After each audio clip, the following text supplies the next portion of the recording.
Hello YouTube. Hello. Welcome. It's Monday the 9th of September. It's nearly 3 p.m. here in London. And we're going to do some Gleam coding. Alright, where are we? Right, so what are we doing? I don't know if anyone's used a format called JSON schema. Wait, should I say anything else before we start doing code? I guess the usual stuff like sponsor me. Get up sponsors. Yeah, click the referral link for code crafters if you want to do some cool code learning stuff. Yeah, etc. Anyway, buy some cool merch, etc. Anyway, so have you used a format called JSON schema, which is kind of a gnarly format, to be honest? And what is it for? It allows you to define in JSON, which is slightly irksome, but whatever, schemas for JSON things. So you can say, like, I expect the JSON to have properties X, Y, and Z, and they should have, they should have types int, float, and string. That thing. And then you can take one of those and you can pass it to a validator thing, and it will compare the schema that you've written against some JSON data of unknown structure that you've got. That's pretty cool. You can see how this could map on quite nicely to generating JSON encoders and decoders, which are something that people say is a bit annoying in Gleam compared to other languages, because we force you to handle everything correctly, right? And you can't just go, oh yeah, it's fine, and then get like an error somewhere else in your program. We want you to actually like make things proper at the boundary of your system, which is good, but like it is a bunch of work that you don't normally have to do. And of all the common Gleam APIs, it's probably one of the more intimidating ones. So there's a lot of space here for generating them. You could do a declarative schema and then generate things from that. That's really attractive. I don't like the JSON schema format very much, though. It's quite complicated, which I'm not a fan of. It does lots of other things, lots of validation stuff. It's got quite a wide feature set, and it's very easy to use it to make Gleam. It's very easy using it to define data structures that don't map on very well to Gleam, which is a shame. Re-access Gleam Shorokin, let's go, hell yeah. You could have said, I don't like JSON, and I'll be there with you. I think JSON's alright, I like the fact everyone understands it. That's nice. I like the fact that it's pretty universal, it's pretty easy to debug. You can just open up the network inspector or the file and just look at it and go, oh, that's JSON, I can read that. Well, protobuf, there are tools for doing these things, but you've got to learn them. And it's quite common, but it's not that common, Not everybody knows it. And in lots of languages, because the tooling for making a JSON encoder is much easier to make than the tooling for making protobuf stuff. So if you're in Go or Rust or a few other languages, you're sorted. If you're in languages where this technology isn't quite so prominent, it's actually really quite hard to use.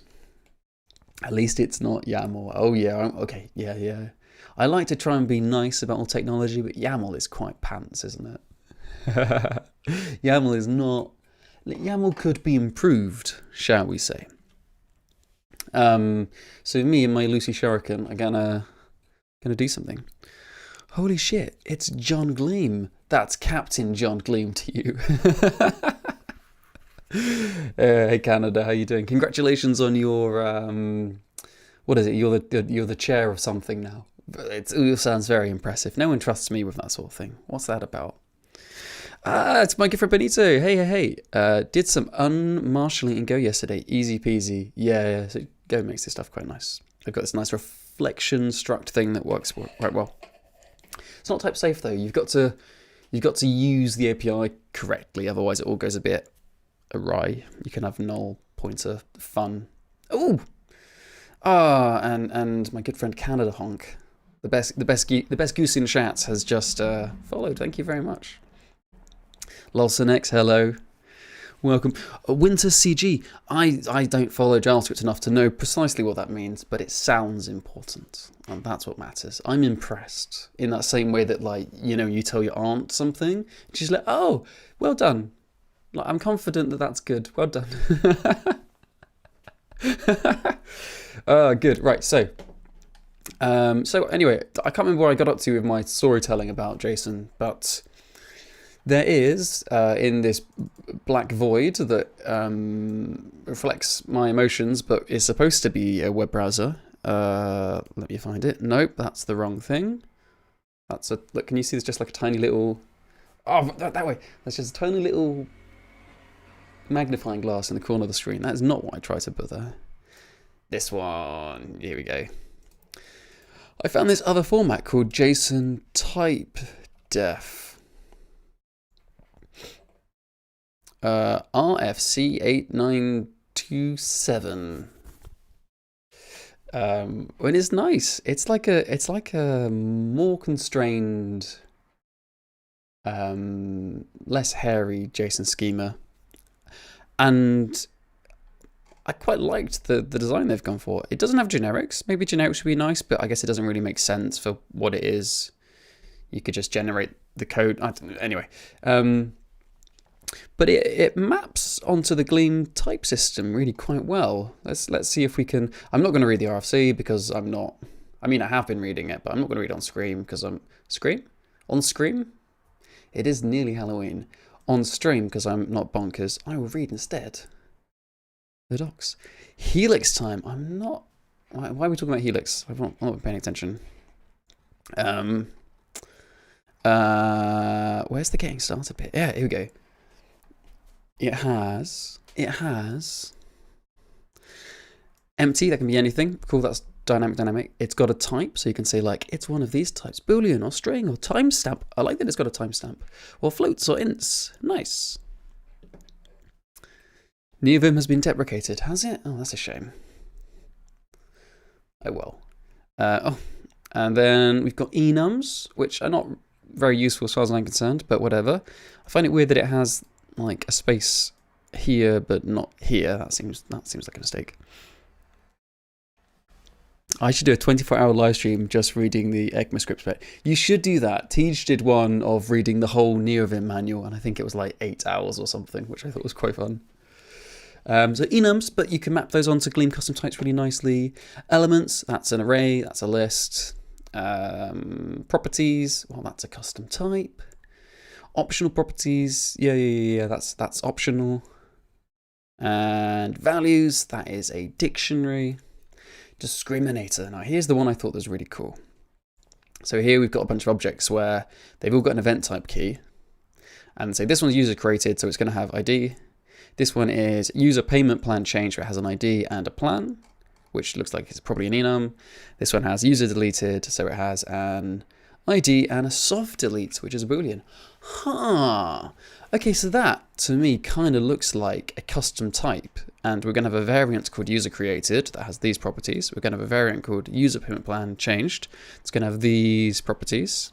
And we're going to have a user deleted, which is going to have these properties. Huh. That's kind of cool.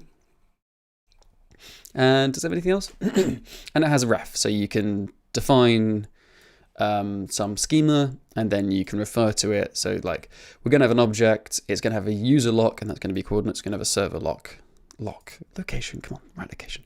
That's also going to be coordinates. Nice. Nice. And then some nullable thing, which would just be options again. Oh, gosh, excuse me. So I think this works, this could map really well onto Gleam. 30-day marathon stream, reading the entire Git commit history for Gleam. Is that just the titles? Or is that reading every single one? That's something I really like to do, actually. Take a project you really like, but one that is perhaps quite daunting, and go to the very first commit and just start reading forwards. It's really cool to see how all these like really big grand projects, unless they came from a big corporation, it's just like first initial release and it's like 500,000 lines of code. Often it's just like Steve in his bedroom going, oh look, I'm going to make a thing, and they write some not very good code. It's cool. It's like, hey, all these projects are started by, just one person starts chipping away at it, and then you get somewhere. That's really cool. You can do the same thing. Do you have gloves for typing? I do. These are compression gloves, generally recommended for people with arthritis. I don't think I've got arthritis.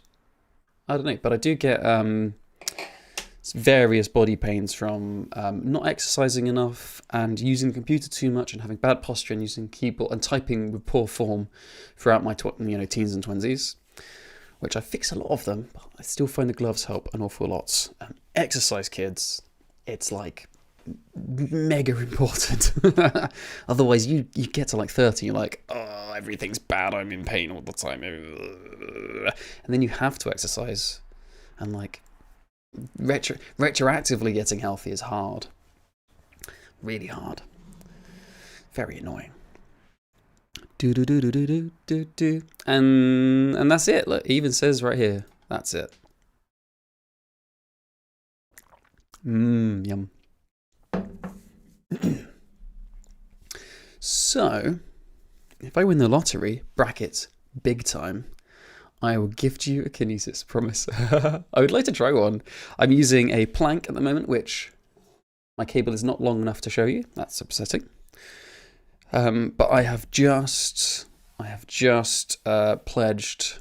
Well, I pledged as soon as it's open. I pledged for the Keyboard IO Prionic, which I'm hyped for. I wonder if I can find that Kickstarter. No, that sounds awful. Kickstarter.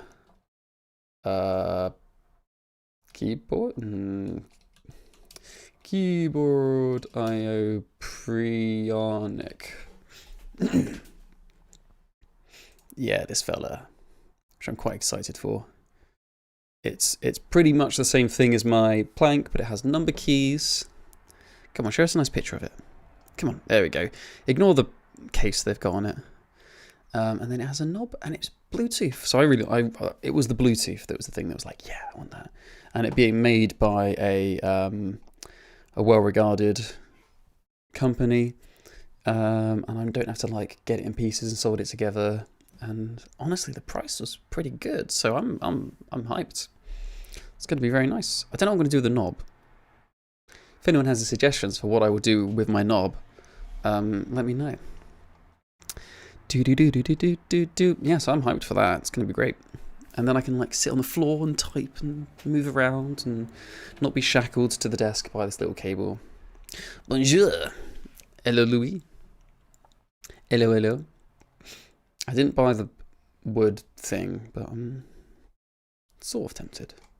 I was tempted to buy the this expansion key set though, just because I wanted a panic button and a don't panic button. But then I decided like buying an entire key set for 2 caps is like not great. But panic and don't panic, oh, I really could do with those. Oh dear. Ho hum. There you go.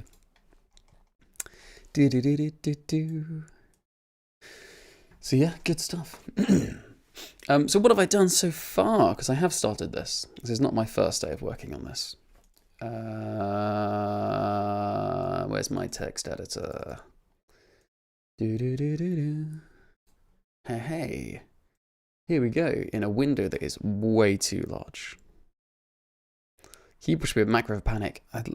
Single, yeah, I mean, yeah, that's quite good actually. Or it could be the Gleam panic. That's even, I mean, surely that would be more appropriate. Is that right? There we go. Lovely. Like a chocolate tablet, yeah. Now you're onto something.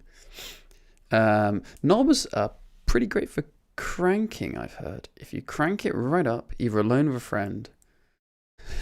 You can crank it right up with alone or with a friend. I use mine for volume. I was wondering if I could do like a sort of like one-dimensional mouse cursor with it, and maybe like press a button to like go to another one. Which sounds terrible, but like maybe it'll be good. So what have I got? How am I going to show off what I've got so far? So I have got some to-dos because it's not finished. But I have a data structure describe all the possible things that can be in JSON Typedef. So a root schema is a bunch of definitions or a schema and a schema. Here's all the different types that you can have for that type primitive. A schema can be empty, one of those type primitives. It can be an enumeration. It can be properties, that is an object where you explicitly say this property, this property, this property, this property. It can have elements, which is a list. I've copied all the docs from the official docs, and it talks about Java, a little known language called Java, and TypeScript. Never heard of it. I guess I should convert them over to Gleam, but I haven't done that yet. Oh, KPBS5. That sounds like a file system. I like all those little Unixy names, as you can probably tell from my name being LPIL. Thank you for the follow. Much appreciated. Elements, there you go, that's a list. Values, that is a dictionary. Or a map, I guess you'd call it in other languages. A discriminator, we've already talked about. Big into a discrimination here. And a ref. And when you've got properties, there you go. So you've got, here's the ones that are required, here's the ones that are optional, and then can you accept other ones or not? I'm mostly ignoring that. So the RFC says it's quite strict, as it should be, and it gives a specific format for errors, which I've chosen to ignore. So rather than make it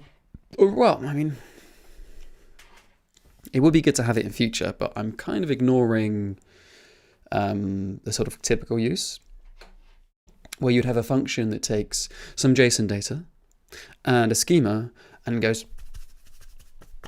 and then tells you at the end, does that thing align with that thing? Oh, there's another spammer in my chat. Okay, so I'm gonna ban this person. I wish they wouldn't put the mod button so close to the ban button. I'm going to accidentally mod one of these spammers at some point. Just like I'm going to mod Isaac.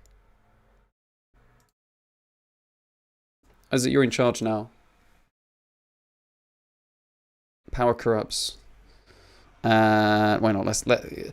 If Canada Honk can be our winter group person, chair, lead thing, can also be in charge of my stream, which I think is a greater honor. So you're also a mod. Feel free to ban anyone who looks at you funny.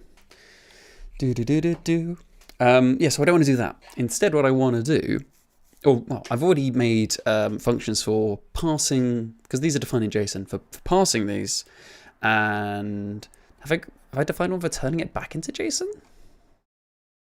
Oh, yeah, I have. Yeah, so you can turn it into JSON. I don't know why I've made that. I'm not sure what the use is.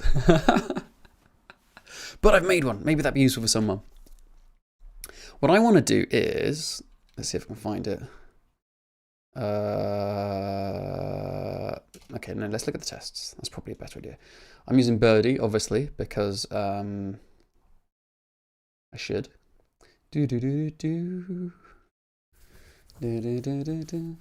Here we go. So,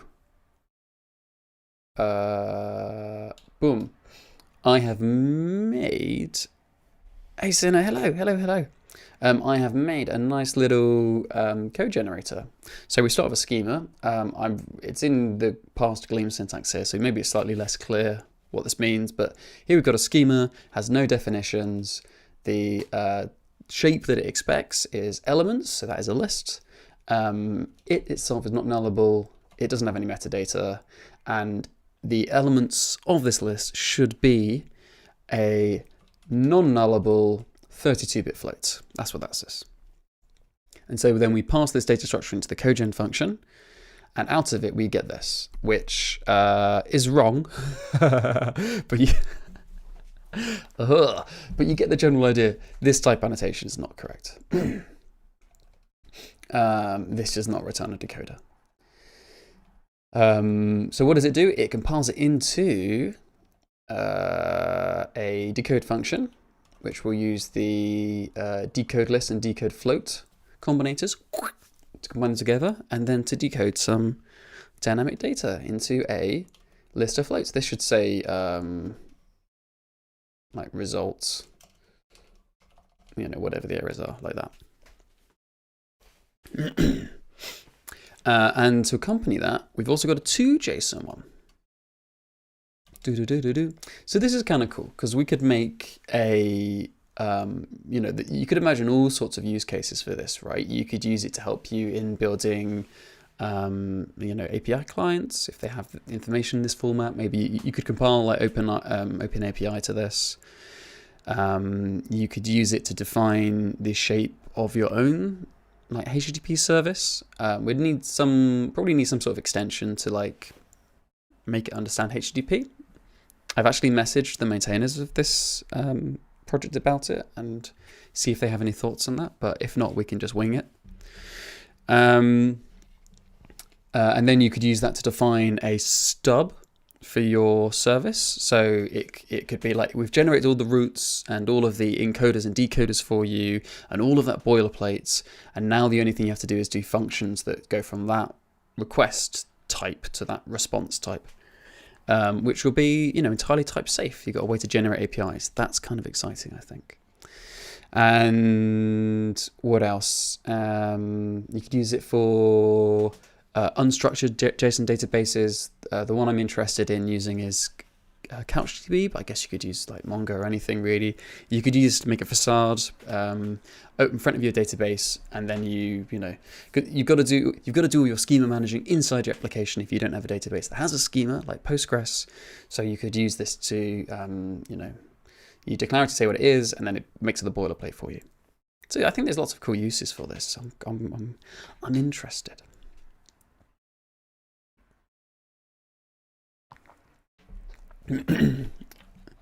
Hey Louis, I'm thinking about making a language. Awesome, that's really fun. Any resources to learn about type systems and debugging symbols/info? No. No, I didn't find any good material on learning about type systems really, which is a shame. I don't know much of anything about debugging stuff really. I just write loads and loads and loads and loads of snapshot tests and test things. So yeah, I don't know. Do I have any good information for type systems? No, not really. I'm looking at my bookshelf over here. I'm not just like staring into the distance. No, there's a real lack of good type system educational material, which is a shame. Which is a real shame. It's quite hard to teach as well, I think. I just hit my head against it until it started to work. Do I want to save changes? No, that's because I edited the snapshot, which you're not supposed to do. So what am I doing? Let's see if I can remember what I'm doing.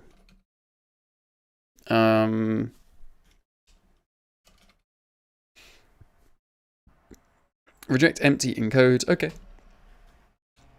Let's make that.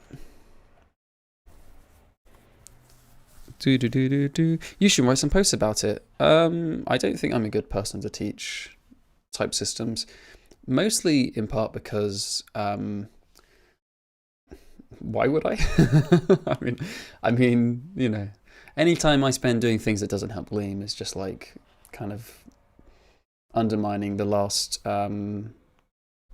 however many years I've been doing this, like if you do something for 8 years and then you start to get the ball rolling, things are going really well for Gleam, and then you do something else, like why did you do that?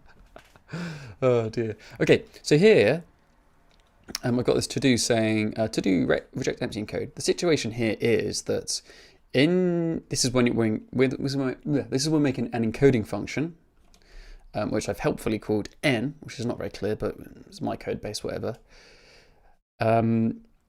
We're generating a function that goes from some structured data into JSON. And we can tell what the structure is going to be by looking at the schema. Anytime we have an empty, that means any, or object in Java, anything at all. Dynamic, it would be called in Gleam. There's no way to go from dynamic into there's no good way to go from dynamic to JSON, because we need to know what structure the data has to have in order to encode it into JSON. And it could be things that you can't encode into JSON, like it could be a PID, or it could be a port, or it could be a port in the Erlang parlance, like a socket. It could be a socket. Things that there's no reasonable way to encode into JSON. So at this point, we need to say, oh no, sorry, I can't turn this into an encoder for you. But I've just put a little to-do here for now. Glad to see Gleam getting some more sponsors, and glad to see you still working at it. Hope you're good. Thank you very much. Ready Player Parker? My font's way too small here. Ready Player Parker. Thank you very much. Yeah, we've been very kindly sponsored by Lambda Class, who are lovely folks. They seem to do everything, including anime and video games. So that's pretty cool. But yeah, they want to start using Gleam for their back-end video game stuff, which is like, fantastically cool. And they're putting their money where their mouth is and supporting the project, which is awesome. I think, I really do strongly think companies should give money to their dependencies. I know if you want something to be better, put some money into it. Or if you want to depend upon something, put some money into it. So yeah, good folks. Which one am I going to? Editor, here we go. So we need to make an error. Where's the error defined? Oh, I thought there was an error. Here we go. So I want to say cannot encode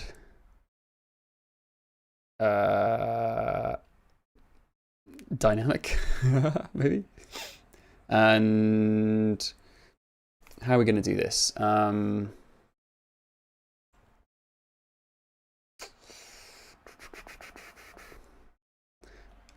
Cannot convert empty to JSON error.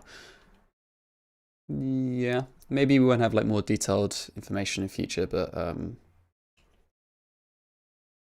yeah, that'll have to do. Cogent error.skill issue.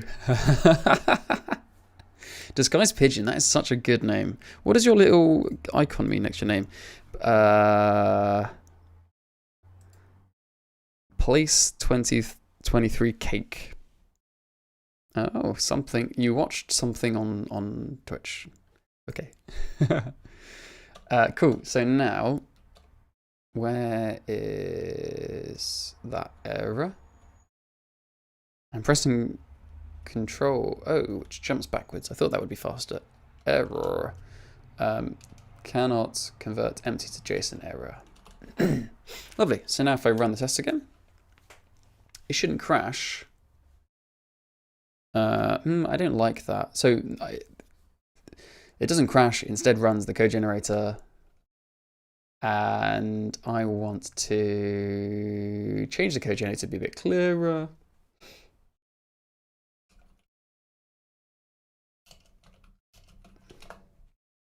Nice. And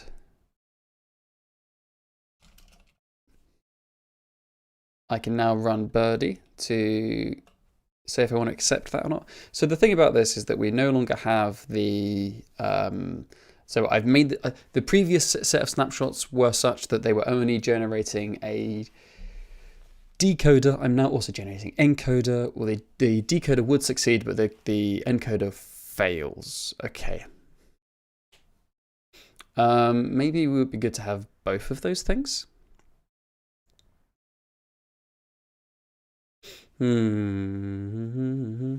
Or yeah, so we could still have a test for the decoder, because that one should work. So let's accept that. Oh, what was the name? It's the decoder type empty. Okay. Decoder type empty. Oh, and I've called this to decoder. To decoder. Okay. Let's rename that. To decoder. To encoder and decoder. And to okay, there we go. Let's make another one.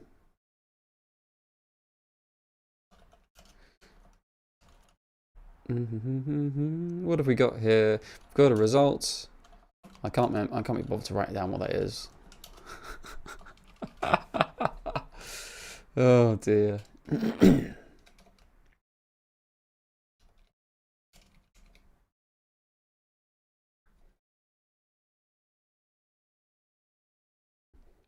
And let's have one is just to decoder. Oh, I need to pass the schema in as well.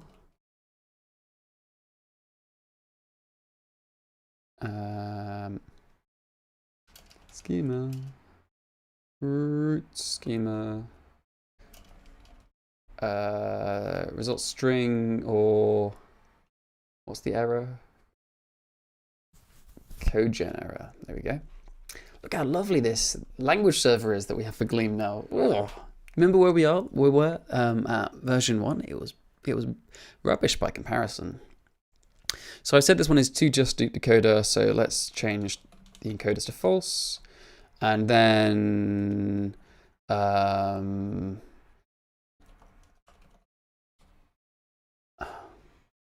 want to change all these decoder tests to not be called that. Let's call it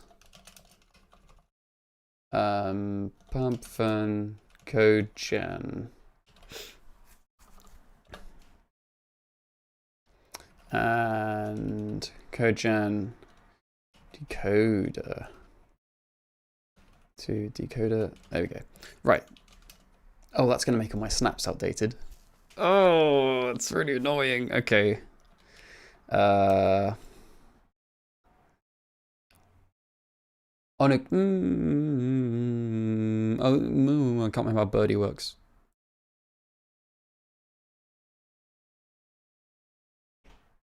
But I made a new test. Oh no! Oh, because I forgot to change the snapshot name. See, look, these two are identical. Ah, the classic blunder. So if I do call it, oh yeah, and I need to change all the snap names.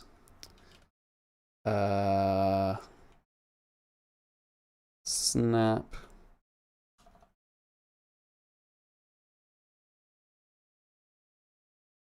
Snap. There we go, and that's why my test didn't update. Oh no, I've made a mistake. Oh no. So if we have a P, snap, oh, snap.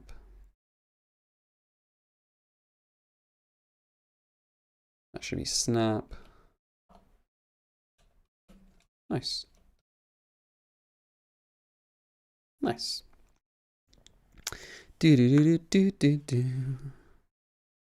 Cool. Okay, so that's what we expected to see. And now I need to.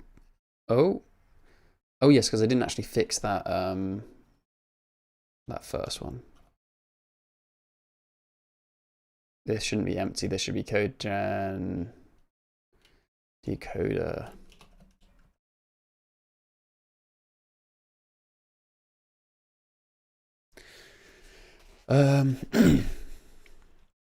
I kind of need to get rid of all the old snaps though. All the ones that start with decoder.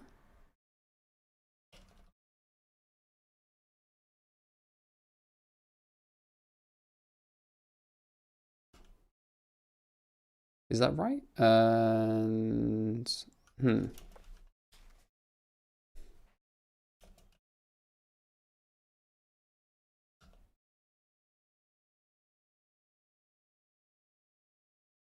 okay, so that is, maybe I just accept all of these because they're all just going to be here we go. So that's the new test. Cannot convert empty to JSON error. Yes, that seems fine. And I could really do a bigger window for this. I think I'm just going to be a bit stuck. Can I use my mouse? Yeah, I can. Okay.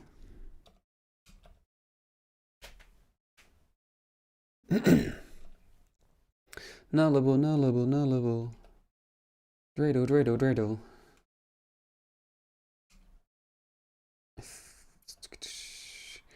Oh. That's the decoder one though. That was wrong, I think. Huh. Okay, so that means that we are generating things when we shouldn't be generating them, I think. So where does add encoder get called? Generate oh look, here it's found a bug. We are checking generate decoders before we add the decoder, but we check generate decoders again before we add the decoder. So that's going to be encoders. Yeah, there we go. Oh, sorry.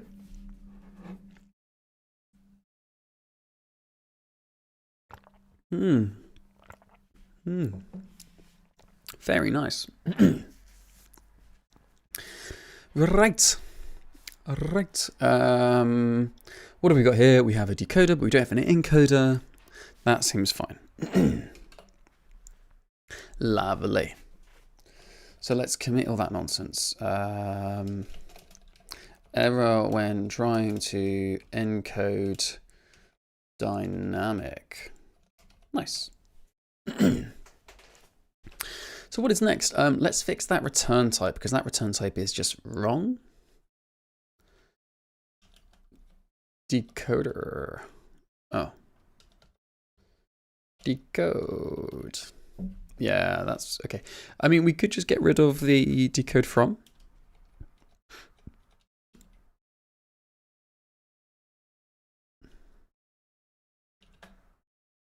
Like that. Boom, also failing tests again. Look how amazing snapshot testing is. Because we didn't have to update anything. Sorry, we'd have to manually update these tests. We just accept them, reject them. So I'm liking that change because that means the type annotation is correct. However, Gleam Dynamic's been imported, but it's not used anywhere anymore, I don't think. So where does dynamic get used? If we add an encoder, we say it's used. That's not correct. No, we don't use it for an encoder, so that's wrong. We don't necessarily need it for a decoder, so that is also wrong. And now we are not using it anywhere, but it is used in some places. It's used in the event that we see an empty.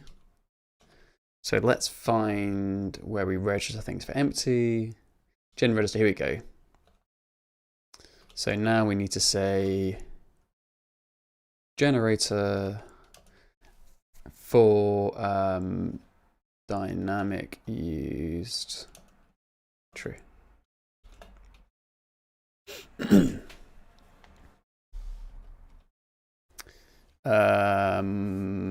Look how nice these snapshot tests are, man. Like Jack did an amazing job when he made Birdie. Like if you're doing I mean, honestly, just for like most tests, maybe you want to use snapshot testing instead of example testing. It's just example testing, but faster. And this Birdie tool that Jack made is lovely. Give it a try. It really works nicely. So I want to say, oh, excuse me. Do I want that? Yes, and that is correct too. Nice.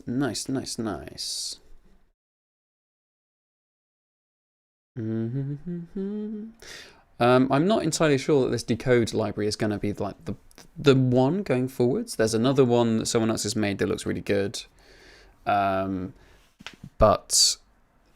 yeah. But it's just, I think the API is not quite finished yet. Like, there's a few things I couldn't work out how to do with it that you can do with this library. So I think this library has the most, I don't think it has the most potential, but it's the one that is the most, it's the best one at the moment. I'm hoping the other one improves such that it overtakes this one. Canada Honk says, my testing is both great and terrible. Well, you're mostly working against a pre-existing test suite, right? That's pretty cool. I would love it if I just had like loads of tests to try and meet. I get that there is actually one for this format I'm working with, the JSON Typedef one, but I'm not actually implementing the validator thing that they want you to do.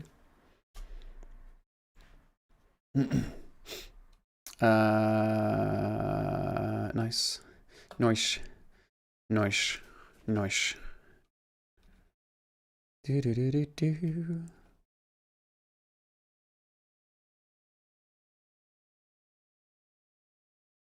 So React Native, right?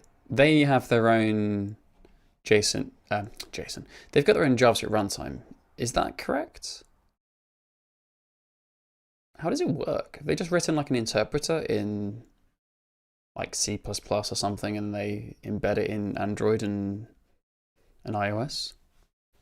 Why didn't they just use V8 or something like that? I don't really understand. Like, if they're not compiling it to whatever the host platform thing is, why wouldn't you just use an existing runtime? Look how nice that was. Gosh, I love snapshot testing. Okay, so correct code decoder code gen. Nice. I think that code's actually correct now. I've not run any of this, which is a problem. It can pass the bytecode ahead of time, then interprets that bytecode at runtime. Okay, that makes sense.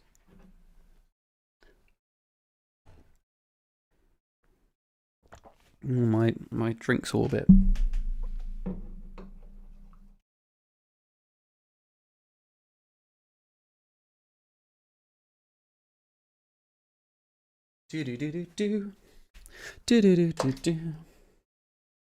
I have a shake and it's all separating a bit. So let's give it a little stir. Lovely. So what else is there to do? Bit off topic, but would you consider adding Cloudflare's durable object bindings to Gleam? They're very nice to work with for WebSocket stuff. Somebody is. Let's see if I can find that.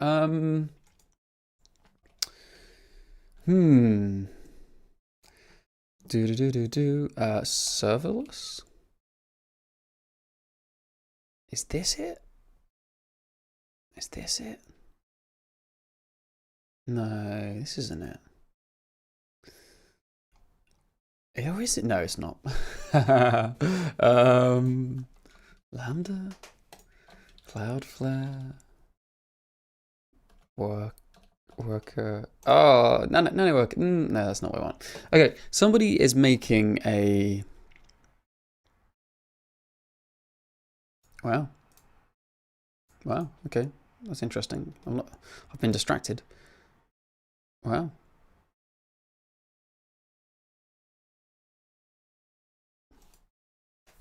Wow. Okay. Anyway, so somebody was making I guess a framework for making oh, Edge. I'm gonna search for Edge. Damn it. Oops. No, stop it. Cancel. Somebody was making a library that sort of abstracted over a bunch of different sort of like edge compute things, like Cloudflare, for example. And I think they were including bindings to various like key value stores that they come up with and things like that. And I wondered if the Durable Objects API would be covered with that. Oh, I don't know what this is either. All these new things are being made all the time. Wow.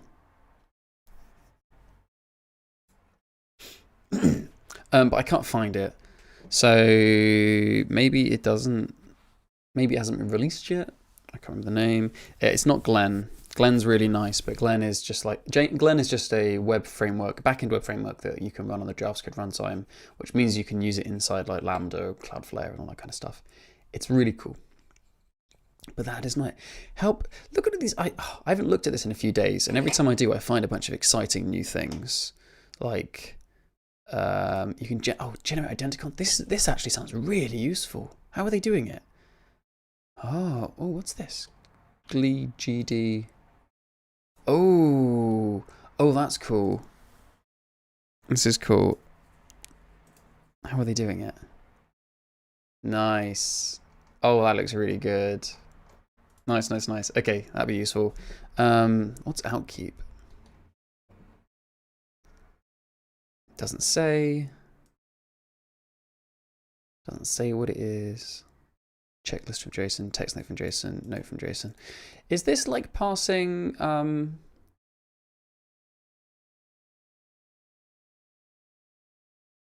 It's passing Google Takeout data, right?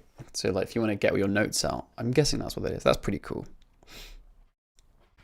Floats, fast streams, 0 runtime. Oh, nice. Yeah, that's just so much great stuff. If you go to packages, internet points, you can see how many packages have been made over time, which always makes me feel good. Look at that curve. Look at that. It's really cool. Text from JSON. Hello, Majesty. How's it going? So yeah, I don't know if anyone's made any durable object bindings, but that would be really awesome. I think that these sort of like edge compute, serverless, Lambda functiony things are super valuable, and an area where Gleam has loads of potential with, and hasn't been, we haven't done it enough. Gervir says hello. Hey. I hope you're doing good. I am doing good. Thank you very much. Loved your language. It's so fun to write it. Thank you. I'm really glad you think so. That's that's the point. I'm really glad you find it. I'm really glad you find it that way. I still need to implement JSON. Sorry to hear that. Majesty's got the flu. Oh, I'm sorry, pal. Sorry to hear that. I hope you do all right. Flu is no fun. It's nearly flu season. It's nearly flu season. Don't forget to get your flu shot, everybody. I don't know what the name of that project is. Gosh, this is only 5 days ago. Loads of packages. Oh. A templating engine. That sounds interesting. What does it look like? Oh, it's this one. Yeah, I remember that. We had a good chat on Discord about it. Tag is very cool. Cool. Okay. Oh no, you reminded me of my flu jab. Flu jabs are good. You should be reminded of them. Is there a Gleam plugin for the JetBrains IDEs? I don't know. I think a bunch of people have started it. The problem with JetBrains is they're quite hostile towards language server protocol because it's fundamentally a massive threat to their business. So while everybody else is like collaborating and working together and making language server stuff, they're doing a proprietary walled garden thing and making it difficult for you to use open source tech. Frankly, stuff them. So they're anyone who uses the JetBrains stuff is currently having a bad time because they can't access language server very easily, which is rubbish. Oh well. What's the next thing we should do? Should we try and implement an encoder or decoder type that we don't have yet? Or we could check that the type doesn't already exist.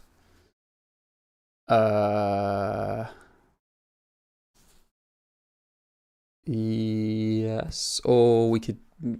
So things have to have the right. What should we do? Okay, discriminator is still to do, enum is still to do, ref is still to do. Why don't we do enum? That sounds kind of sensible.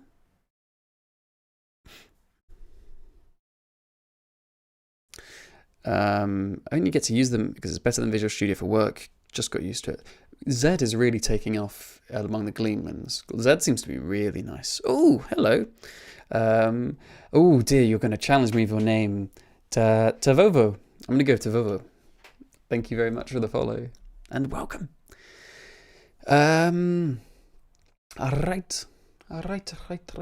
What are we going to do? Enum. So enum's an interesting one because this is the first one we're going to have that won't have mapped directly onto. This is the first one we're going to have that won't have mapped on directly to a like a brief. Let's try that again. It won't map directly onto a pre-made type that comes with the Gleam preload. So it's not an int, it's not a float, it's not a string, it's not a list. Oh, I guess a dictionary isn't part of the preload. That's from the standard library, but it's the first one that isn't already there, or we don't just import it from somewhere.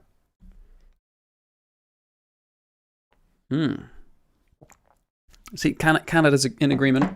Z is cool. I like that it uses way less system resources. That's nice.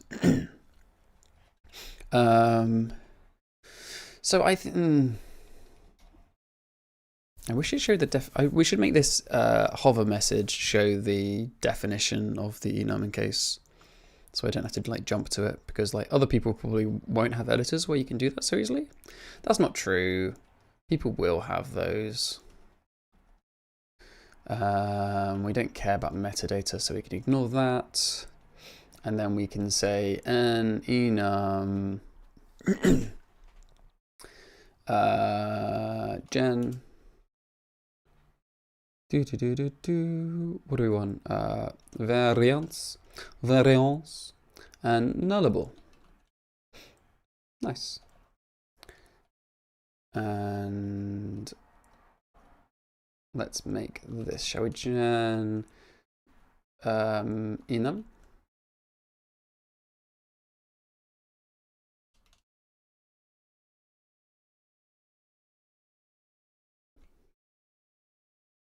What is... I've gone to the wrong one. Where's enum? Here it is.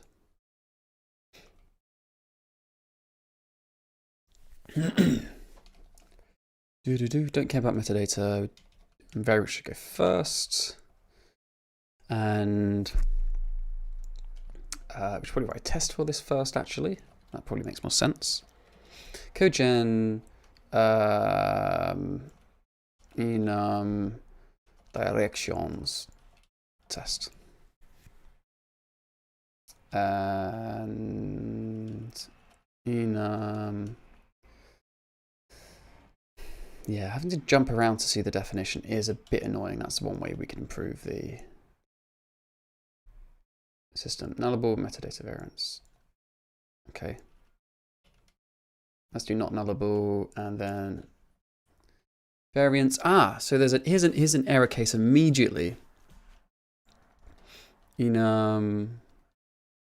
Oh, that should be an error in parsing, right, as well? Like you shouldn't be able to have an empty one, I guess.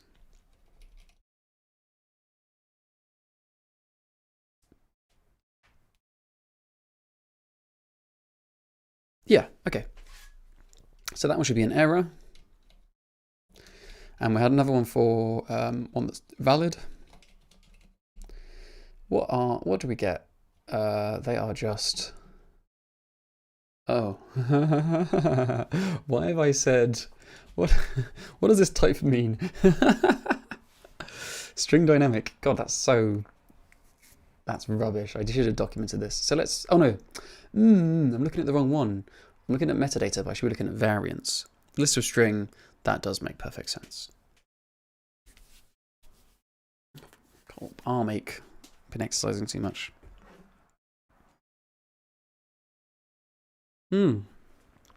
Lovely. Okay, so variance.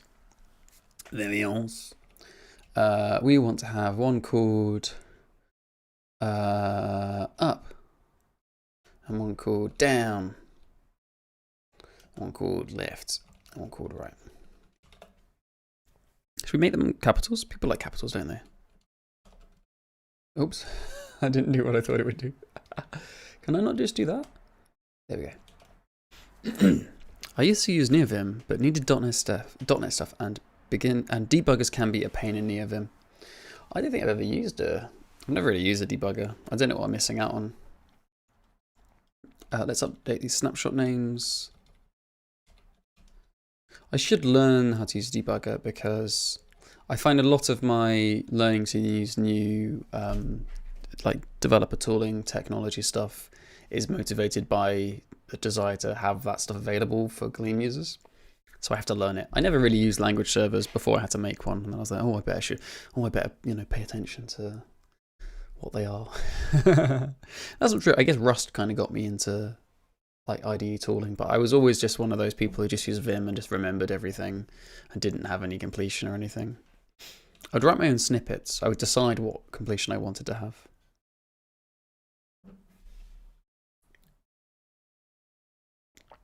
Work code is a mess, so we need debuggers. That's cool that it helps. Maybe I should learn that stuff. I mean, I probably should. It sounds like a useful skill, doesn't it? But I've always just used print statements, and that's kind of... I've never felt like I was missing out on anything. But I'm probably, it's that I've never used it and I've never missed it. Like, I could be doing it the rubbish way, who knows?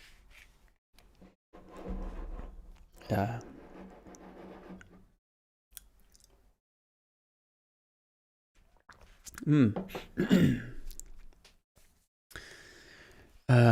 Ripples in Spacetime, which is a cool name, says, I'm a print statement debugger 99% of the time, but the 1% can really pay off. Yeah, maybe that's it. Maybe I should do it. Are you making Squirrel for JSON? Just joined. I am making a tool, well, I guess kind of, in the way that with Squirrel you would write SQL queries and it would run it against a database, and then it would introspect those queries inside the database to find out what the types are, and then it would generate functions for you which, perform those queries, but remove the boilerplate of encoding the parameters and decoding the responses. What I'm doing is there's a lovely schema format called JSON Typedef. You can write schemas very similar to JSON schema, but much more constrained in a way that I like, which makes me think it's a better fit for Gleam. And then I'm generating encoders and decoders for JSON with those things. So yeah, you could probably use it as a like Squirrel for JSON. I think I'm interested in exploring using it to generate CRUD code for JSON-based databases like Couchbase and Mongo and stuff, and also for generating HTTP JSON servers and clients. I think that could be quite interesting. Most of the nice debuggers seem to be on Windows, probably because that's most game devs use, and they really love debuggers in game dev land. I could see it being much more useful for game dev because it seems like it'd be more challenging for them to quickly patch and run their program and get to the state where the error happens, because it's like I might be making assumptions there. I don't actually know if that's the case, but it seems like it'd be harder to build up the internal state inside a game. So you'd much rather want to say like, oh look, it's happened, and then I'll quickly pause the program and see what the state's like.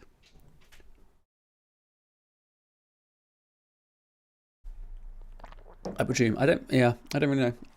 I have worked for a video game company working on a game engine, but I don't know much about it in reality. So I think we should have 2 failing tests now. Boom. And I think the reason for that is, excuse me.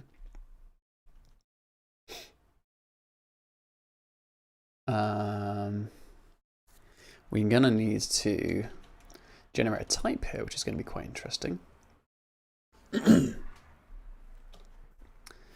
How do we do that? We're going to have to do something like enum type.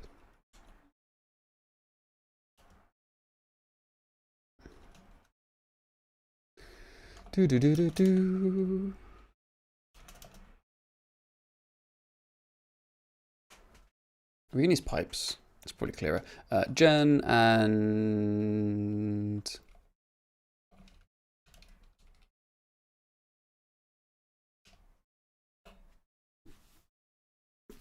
great stuff. I wanted to make it a bit simpler to encode types generated by Squirrel on my backend and then decode them on my front end. Since types are generated, working with schemas would be A+. Yeah, exactly. You know, I think we could use this to decrease a bunch of boilerplate, maybe. Or maybe this won't be as useful as I hope it will be, but it'd be a good avenue to explore, and I think there's definitely some value here. So we have to find out what it is. Register, gen register enable, let's do fun gen I can't remember what I called it now. Enum type.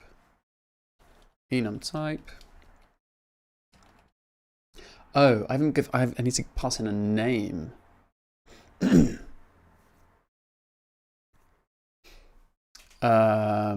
this is a list of strings, but we need to know what the name is. How are we going to do that?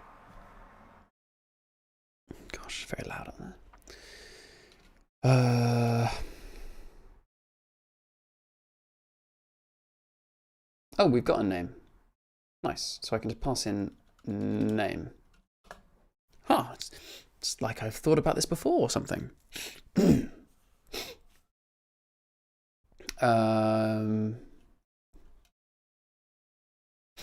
Okay, so what do we need to do? We need to get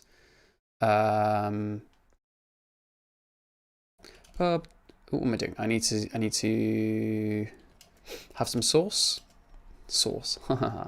Pub type. And then we're going to pop the name on. Name. And then I need to open a bracket edo. And excuse me. How are we going to do this? We need to append to the source.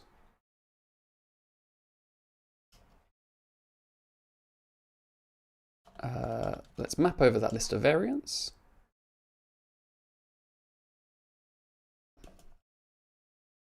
And let's put some white space at the front of each one. 1, 2. And then the name. And then let's add a new line to the end of each one of those.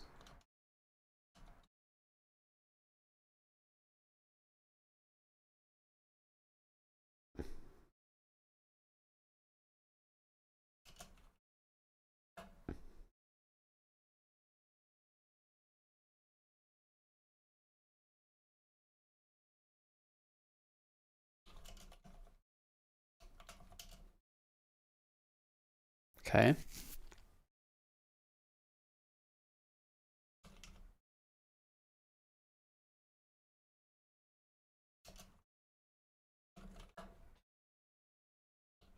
And then we need to insert a new type. The ligature for string concat looks so nice. Yeah, it does. And Ascar for Astora says 45R7. What does that mean? That's the kind of thing you'd get if my cat stood on my keyboard. Before looks very cool. Everyone should check out Before. It's really cool. Super, super, super cool. And right now we need to add to gen. Add that type. Here's the generator. The name is going to be the name, and the source is going to be the source. Oh, it returns a result though. That's interesting.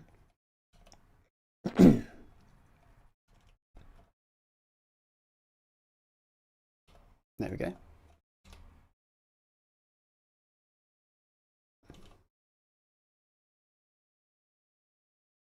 That's meant to be a result of generator or a code gen error.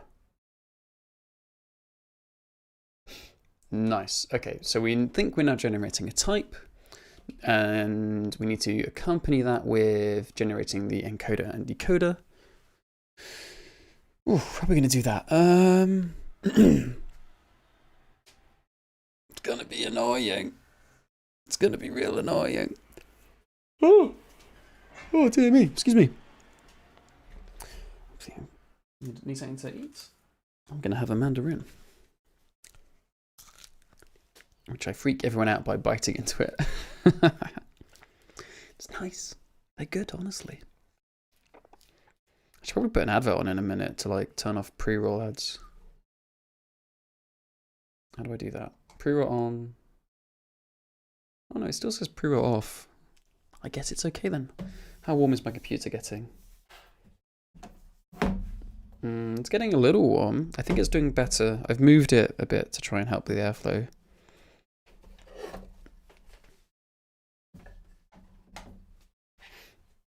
So hopefully it's doing a little bit better. It's just to like break through the skins. You just like put your fingernail into it. Don't actually bite any bits into your mouth though. That'd be a bit gross. Lovely jubbly. Does anyone like my Fairly Odd Parents hat? I look like Timmy.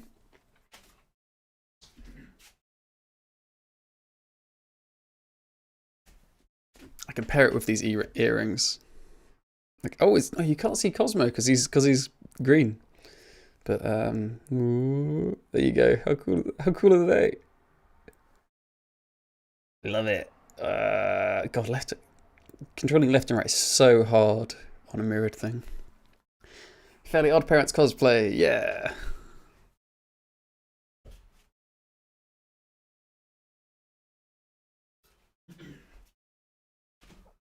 I'm hoping we're going to have some Gleam earrings available on the merch store soon. Oh yeah, we've got a merch store. We're still figuring out the details. It's very new, so we haven't put it on the website. But go to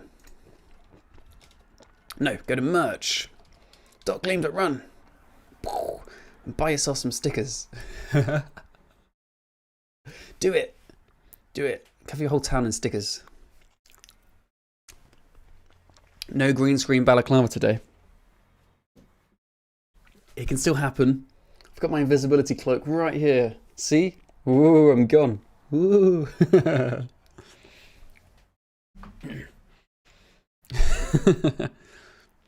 When are we going to see a green Lucy? Green Lucy? That sounds weird.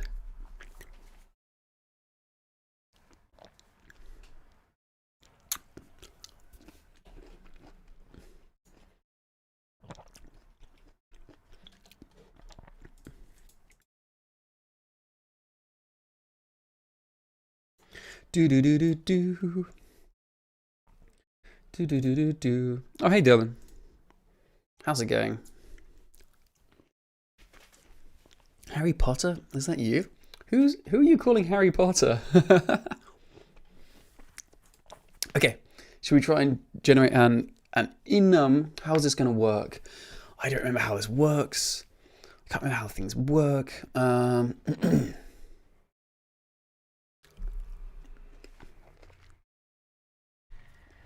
Yeah, this is missing one key bit, which is data. And data. Which is the variable that you apply with if it's a variable. So how do we do this? We do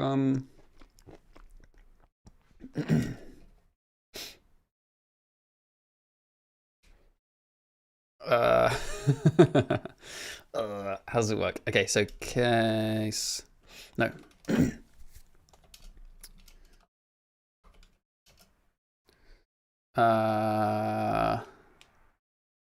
Case. Oh, it's like a whole different thing depending on whether like data has been set or not. So, or do we want to pull this into a? Do we pull this out into a new function?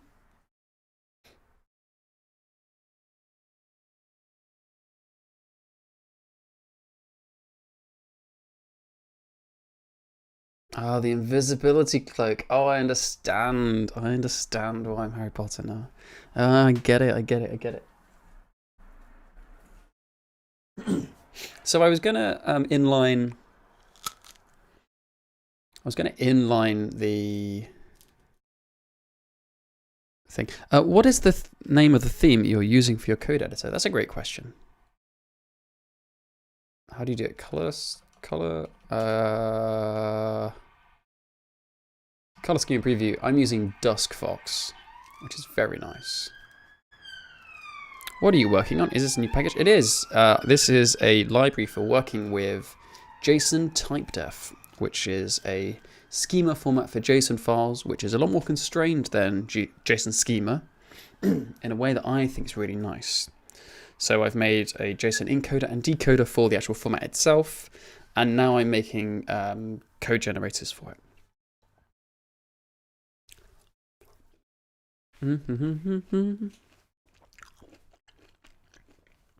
You're going to be talking at a meetup, which is announced today. Ooh. Does that mean you can't tell us until it's officially announced? Does that be spoilers?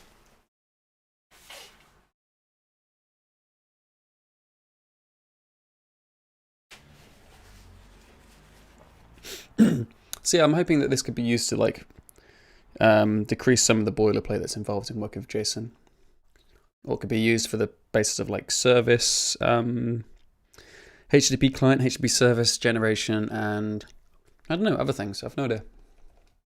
How am I going to do this?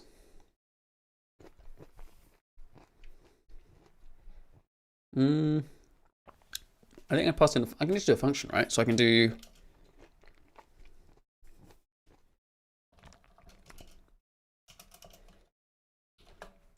So if there's none.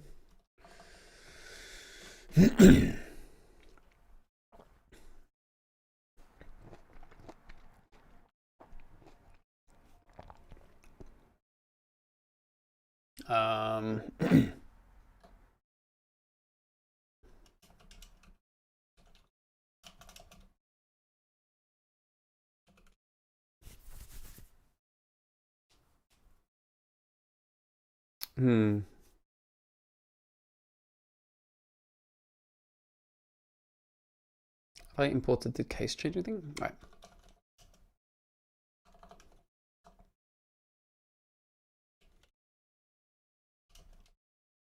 No, that one. Why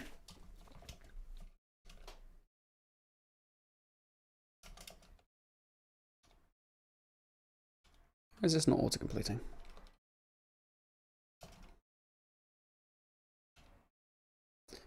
So snake case, the name.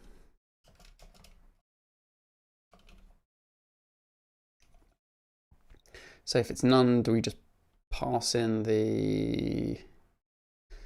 We're using the decoder API, which means you need to do some slight wrapping. That's a bit annoying. So do we want the function? We put it to JSON. Oh no, it is. It's just a JSON thing. Okay, so we don't need to worry about the decoder API. In this case, we just say function name. If we do have some data, we can do function name, and then call that function. Cool. And then, oh no, we don't, because we also care about if it's nullable. That's annoying.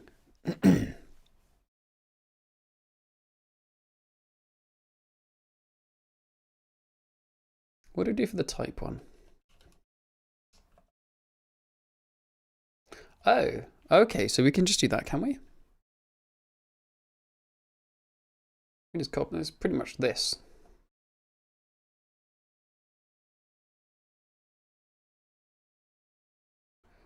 So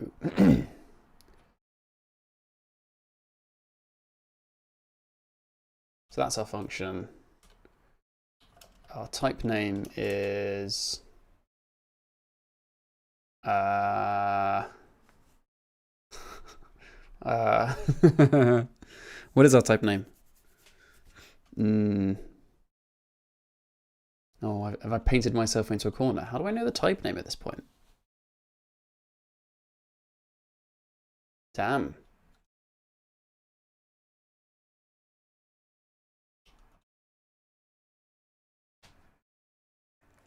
Oh no, I have painted myself into a corner.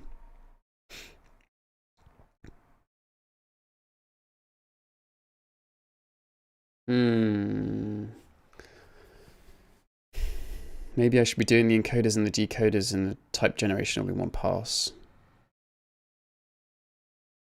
Serious business. Very chipped nail polish and programming gloves. That's how you know it's good code. It's in London and it's TypeScript oriented. The meetup. Interesting. Interessant. Well, London's good. That means I can get there easily. I'm not sure I've got tremendous amounts to do a TypeScript meetup. I think I suddenly realised I've made a mistake. This sucks. Am I gonna have to condense all my passes into one?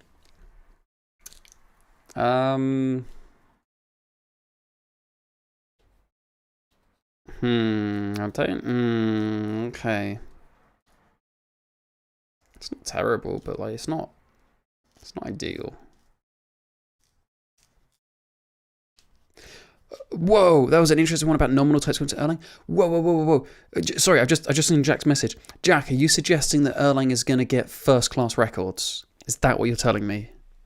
You need to tell me more about that. Who was that from the WhatsApp team? Because I know they want that, and I really want it. Tell me more. Is it coming? Is it like, was it an idea for it, or was it like it's actually coming, or?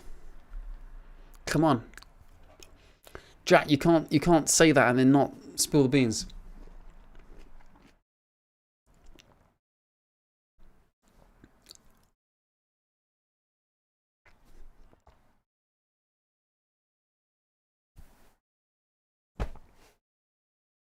Jack, I need this feature. If the Beam had first class records, we could make Gleam so much better. Like, you have no idea how much it would impact Gleam. It'd be awesome. We might have to release Gleam 2. That's fine. That's fine for this. Hey chat, is there any dev domain where you is there any dev domain where you have to never touch JS/TS ever again? Embedded firmware? You're going to be writing C, and you're not allowed to use the real C compilers. You're going to have to use like the hardware provider C compiler, which is jank, which is significantly worse than writing JavaScript, but you won't have to touch JavaScript again. Okay, so what would first class records enable? Let's go.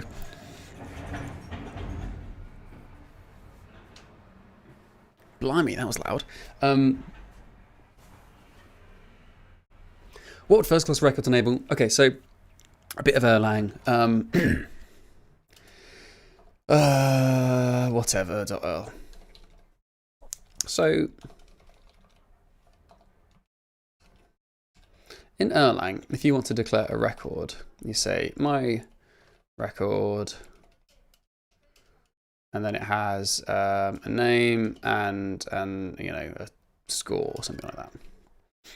Let's call this game. And then you can, inside your program, you can use it like this. Game name equals hello, score equals 1, 2, 3. But the thing about this is it's not actually part of the language really so much. It's just a preprocessor macro, which means that there's like a pass in the compiler which transforms it into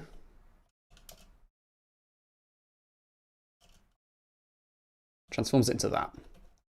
So if you notice, this is a tuple. This is a contiguous section of memory holding an atom, which is an integer that maps onto some value on the atom table, a string, and an integer. Okay, that's a very compact representation of that. That's nice, it's very performant. The problem with this is that you no longer know, you no longer know that the keys are name and score. And so the way you get around this is that if you want to use this same macro in a different file, is that you put it in a header file, and then you import So then you include that header into another file. So the way that, and this works the same way that C headers work, where it's literally copy and pasting that code into the thing, which means you could have many different records all called game, and they could all have different things. And at runtime, there's no way to distinguish between any of them, even if you knew what all the records are on your system, which you can't, you'd not be able to distinguish between them. So if you want, first class ones would mean that we would have something like, you know, let's just say it's called class, because that's what these are. These are classes. You know, you could say game, name and score. And you could imagine this, you know, having a syntax. I don't know what it would be. Let's just use 2 hashes for now. You know, the same thing. And it would compile to, and you wouldn't see this because you wouldn't be able to directly construct this. It would compile to something like, so we're in the whatever module. It would compile to like whatever, I don't know, like something, but like something actually, doesn't really matter what the actual implementation is, but it would be like some value where it can point to like, hey, this is inside this module here, whatever, and it's called game. And then you could like look up from the runtime in some fashion, what is the game record inside the whatever namespace, and then you would be able to through reflection find out that that is name and that is score. So the Elixir people, they get around this by, they've got their struct thing. You say something like, they've got their, I don't have Elixir syntax highlighting installed. How do you do ts install? Elixir password. Oh. Okay. Oh, okay. It just hasn't completed yet. They have like def struct. I can't remember the syntax exactly, so you're gonna have to bear with me for a second. And then you have, oh, you've got to do a nested module in Elixir. That's how it works. And what did I call it? I called it game. So I make game, and it has name and score. Name and score. There you go. And then you can refer to it using this syntax. What is it? I think it's % game name hello score 1 2 3. That is, again, there's nothing built in. There's nothing here built into the virtual machine. This ends up generating code that looks like this. So this is the syntax for a dictionary in Elixir, or they call it a map. And they have the name of the module that defines it in there, and they just hide that. And so they do the same thing again, where they look up this particular this module, and then they will have secretly generated, you know, something like, I can't remember what the name of the function is, but there you go, like a record function that if you call that, it will return information about all the fields, and then you can use that to put it together. Although you don't actually need the name of the fields in this case, because it's a dictionary, so it's included in here. The problem with this is that first off, this isn't like this isn't across the whole VM. Like, it's not built into the VM. This is just a thing that Elixir's doing, which means that we can't use it from other languages. And even if we did replicate it, there's a bunch of metadata stuff inside the definition, which only really makes sense for Elixir, because they've like, whoops, because Elixir's like closure fan fiction. It has a whole bunch of like closure things in it, like protocols, blah, blah, blah, blah, blah, blah. I don't think they're a very good fit for the other languages. I think those are Elixir specific. So I think we should have a different format. And it can be extensible in some way, such that it can be used by the Elixir people for their protocols and things.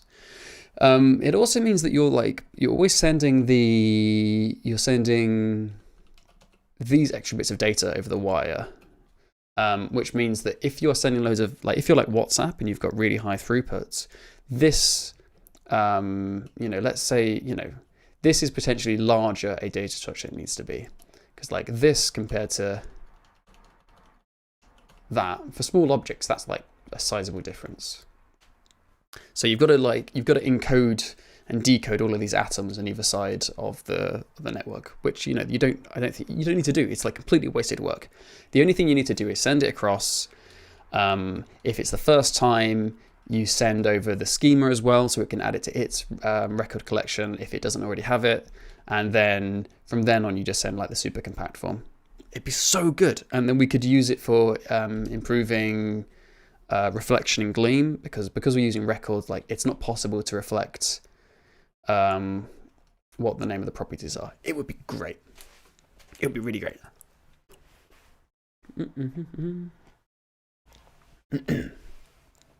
So yeah, that's my little rant about why I really want first-class records in Erlang. I think it'd be really nice, and they can be be namespaced. It'd all just be modern and lovely and oh, so good.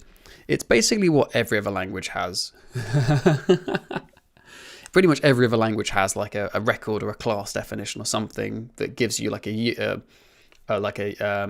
compact data structure that has a reference to a place where you can find out more about it to enable good reflection without having additional costs. But we don't have this on the Beam. I've just realized I don't have a clue about anything Erlang. Is it advisable to learn it before learning Gleam? No, you don't have to. You might pick it up later, depending on what you want to do, but it's not necessary. Lots of people don't. Can you tell me what these web games are made out of? This sounds suspicious, like you're advertising something to me. I'm not sure I entirely trust that. I think you're advertising this game. I'm not sure you're asking me actually about this game. So I'm going to opt to not answer your question.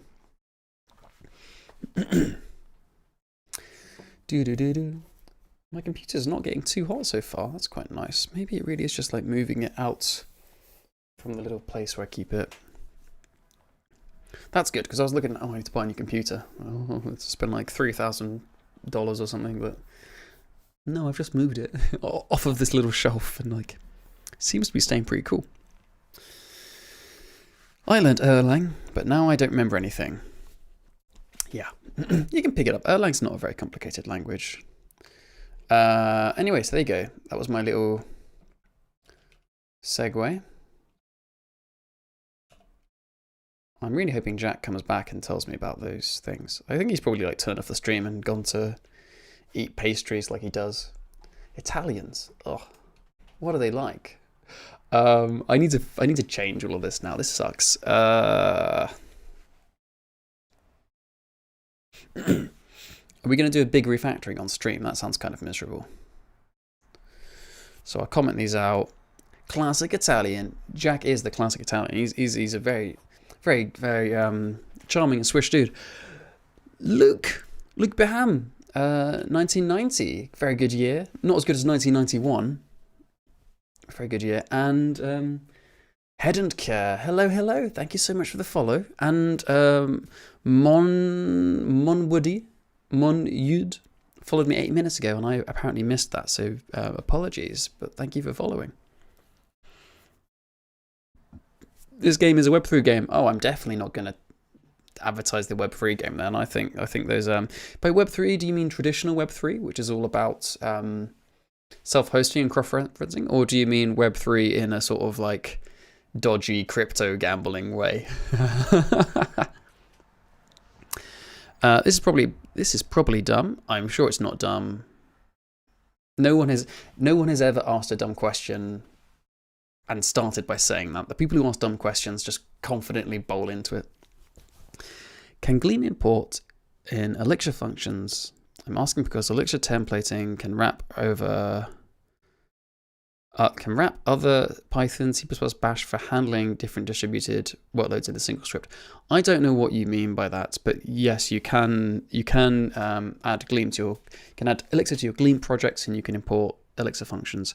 I don't know what you're talking about templating to wrap Python, C++, and Bash, because that's something that the Erlang virtual machine is pretty bad at, to be honest. So I'm not sure what you mean. I'm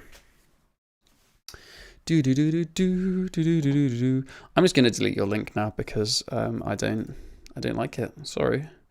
No crypto stuff in my chat, especially because it always seems like you trying to get us. You're going to try to get us. Do you benefit from this? It seems like you do. I don't know how to delete it, so maybe it stays. How do I get rid of it?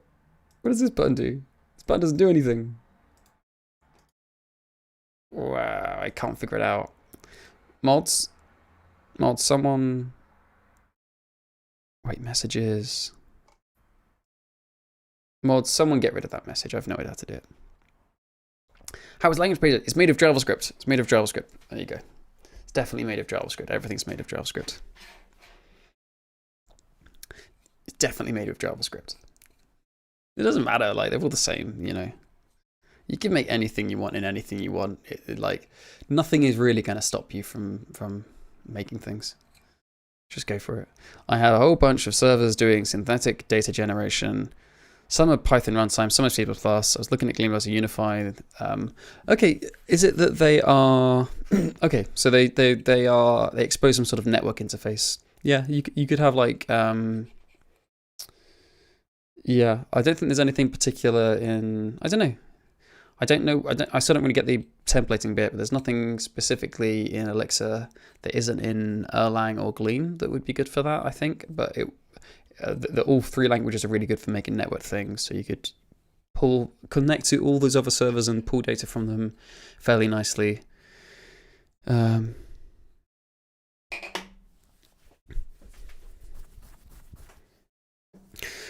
Cool Chris _ hello.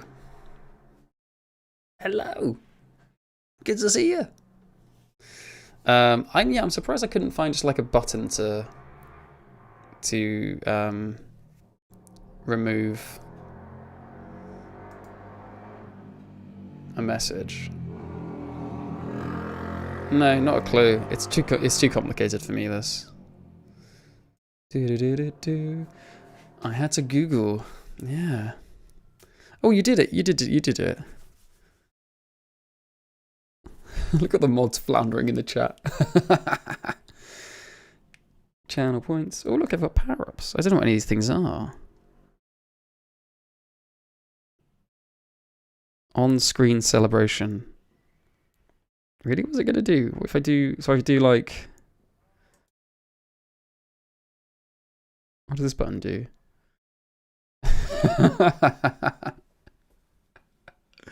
Okay. Good. There you go.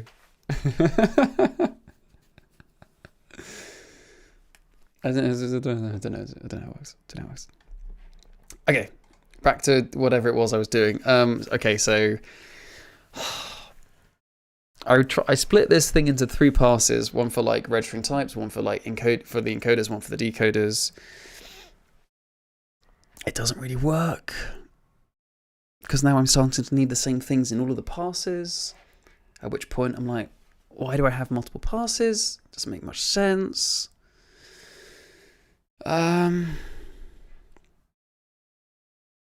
Yeah, no. Okay, so I'm going to do one pass and it conditionally does each thing. Conditionally does each action on each node. Or I repeat the same work a bit, like the construction of the names. That seems a bit pointless. I think it's going to have to be the single pass thing. Oh, that sucks. Why did I split it in the first place then? Okay. Ho-hum. Okay, this is going to be really annoying. Oh dear. Okay, so can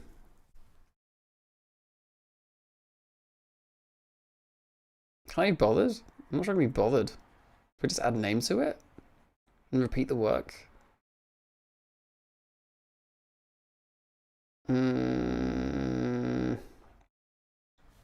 Maybe I just add the name to it. I can't be bothered. Okay, let's just, yeah. It's the simpler refactoring. I guess that is good. I don't really want to spend more time doing this than I have to be.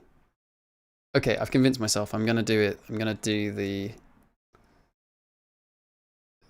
other thing. Gen register. We have a name in this one. We don't have a name in oh no, it's type we don't have. No, we do have type. Enum. And here we are missing the name.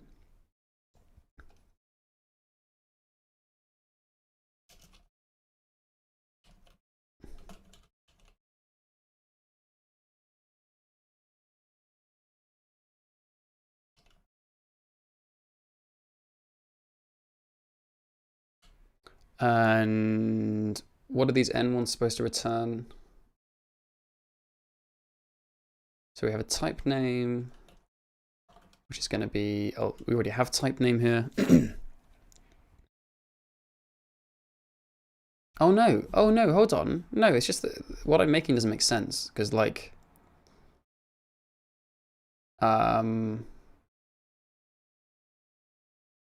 oh yeah, so for like primitives it gets passed down, but for like other ones it's going to be passed up.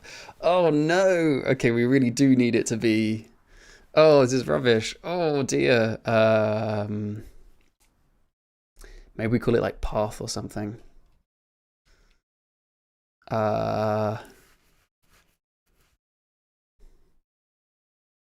Type name's confusing. Should we call it like hierarchy name or something? Like position name?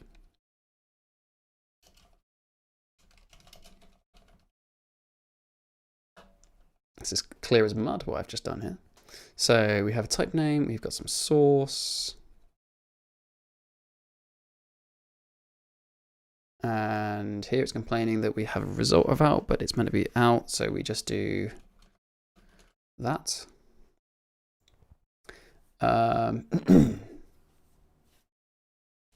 So we don't actually need the variance at this point then. Or the generator.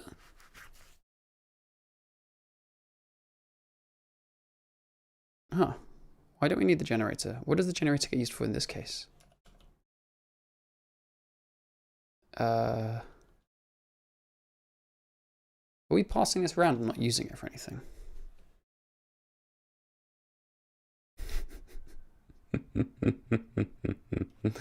Oh no, none of it makes any sense anymore. Oh dear. Oh, I've totally busted the design of this now. That sucks. I guess we do move things over to the one place. I should stream again. Yeah, you should. That sounds really cool. I think you should.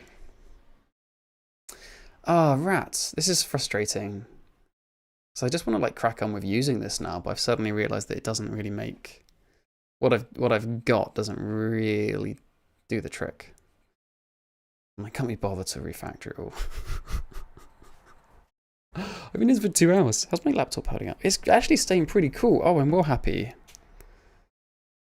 Maybe this completely passively cooled MacBook is okay. What a bummer. Am I really not using the generator in any of these encoding functions anymore? I think I might not be. That's quite funny. No. No, none of them. Wow, okay. Okay. Okay.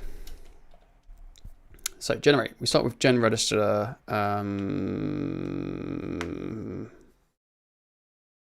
Hey Reman, hello.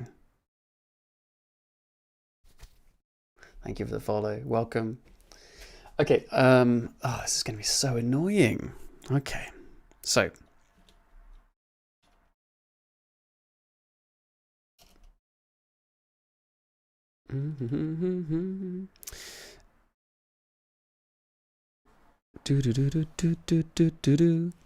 Hey Silvergraph, how's it going? So I want to rename gen register to be like gen schema.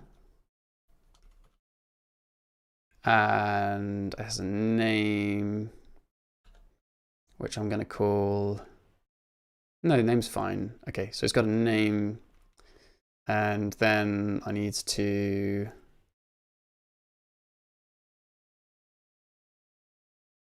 am I being silly? Before I do this, I want to make super sure that I am doing the right thing here. So the problem was that in enum, I have to pass in the name. Yeah, okay, that's fine.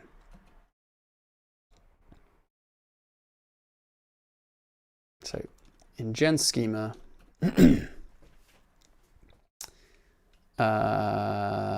let's make one that is like gen empty.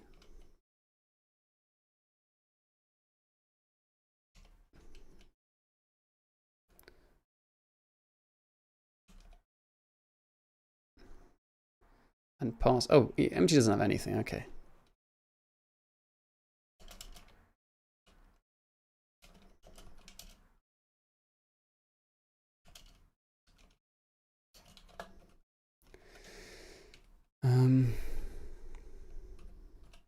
We do need to pass the generator into it though.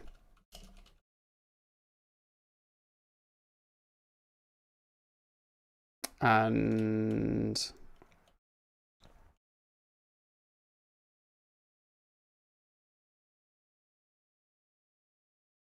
where's all my empties? There we go.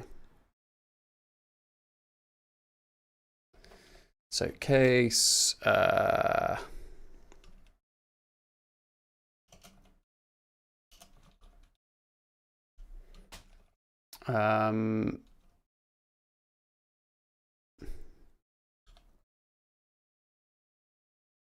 can't remember what it's called. What is it called? It generates encoders? Yes, good.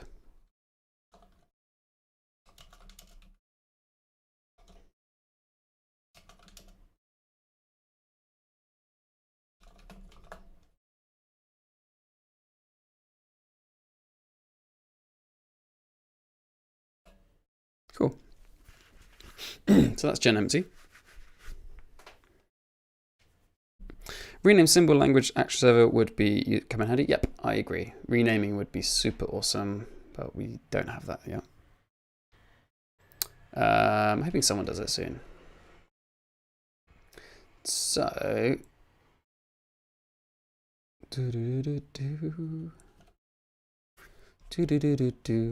and let's find empty again.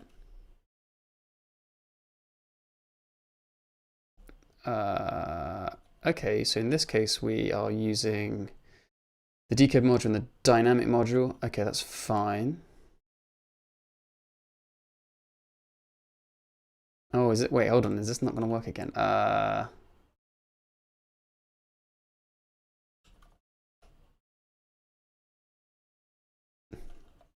might be making a mistake here.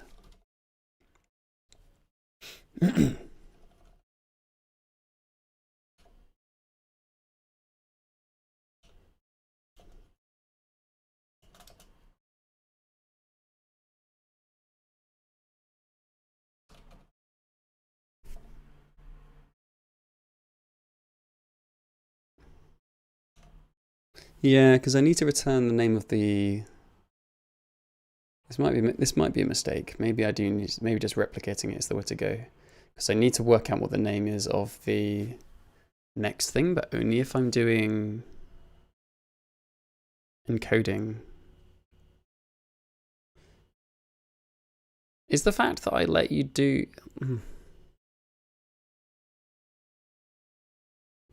It's all just way more hairy than I want it to be, you know. So what am I going to do? I'm going to like turn it into some. What are my options here? It's already starting to look. It's already awkward if I do it in 3 passes. If I do it in 1 pass, it looks like a different kind of awkward because things are conditional, but they aren't really. I guess I could always compute everything, but in a deferred fashion error if no, that doesn't make sense either. Third option, I could build some intermediate data structure. That's probably the best one. That's an even bigger refactoring. I need to design that. I don't particularly want to do that.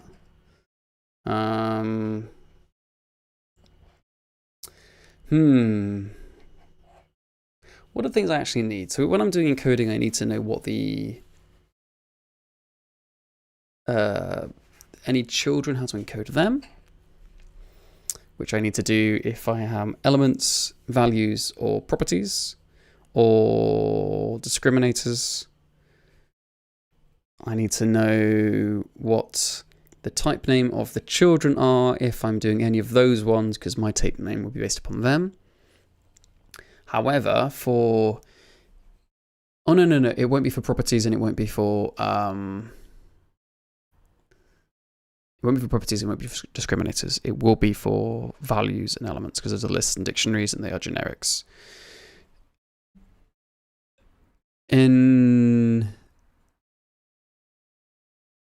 I do need to know the name that builds up to the point for discriminators, enums, and objects, because I'm going to use that to name the types. But I don't need to know the names of the children at that point.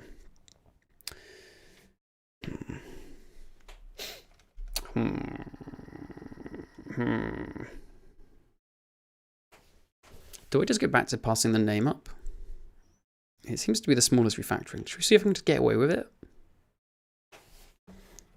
What have I done here?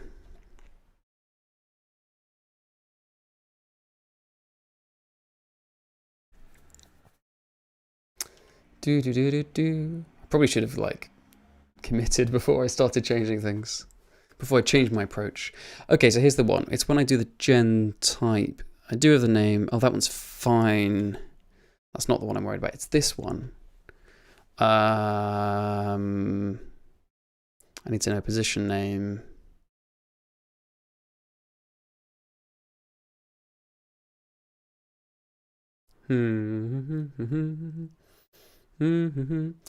Yeah.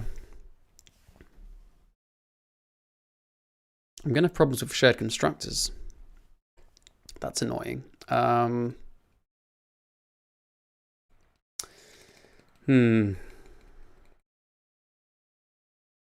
glad I didn't do JSON schema, because the closer you look, the more complicated it gets. Yeah, I'm gonna hit problems with another issue I'm gonna have is non-unique enum variants, which kind of implies I should namespace them by adding the name of the type to the beginning of the name. It's a bit rubbish. It's not super appealing. You know what I don't like? Programming, you got to think. I don't want to think. I just want to play around with cool code generators that already exist. Hey, I'm going to ban you. Cheat. Why is there so much spam on Twitch? Boom. You were banned. Yeah, that's annoying.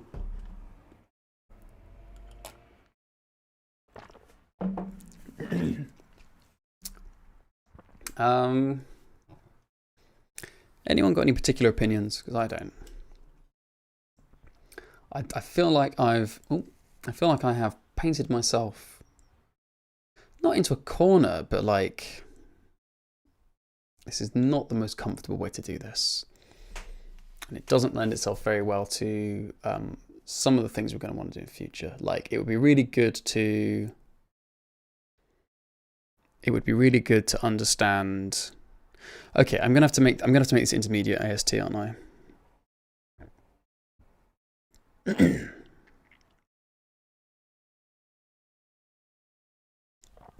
Yeah. Okay. So I'm yeah.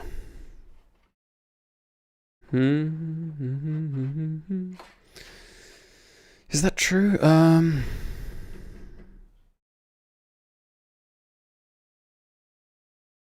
Boo.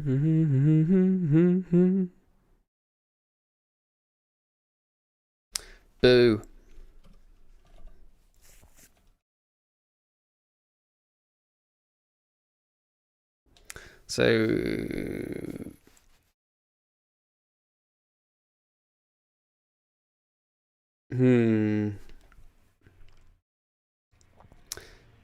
So let's see what it would look like if we try to do the decoder approach. In this place, we would need to.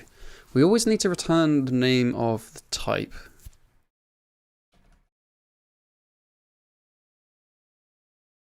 I 10 out of 10 recommend him playing Quiet Kingdom of Hearts Lo-Fi behind Louis' stream. I originally was going to play music, and I was like, in fact, no, I never actually played music. I started recommending particular albums to people, but I just like the idea of like other people having like whatever music they think is appropriate on my stream. That sounds kind of cool. You can pick. The only thing that doesn't really work with that is if you then you're watching on your TV or something, you can't have two apps on, so you can't play this music so easily. Martian Capybara, that's a cool name. Names are on point today. Welcome, thank you for the follow. My stream is chaotic with music because chat controls my Spotify. That sounds extremely chaotic. Faster than light soundtrack for stream music. That's really good. I used to play the soundtrack for Unreal Tournament in 1999, which is amazing. Such a good game. What a game. And older than a lot of you. Oh dear.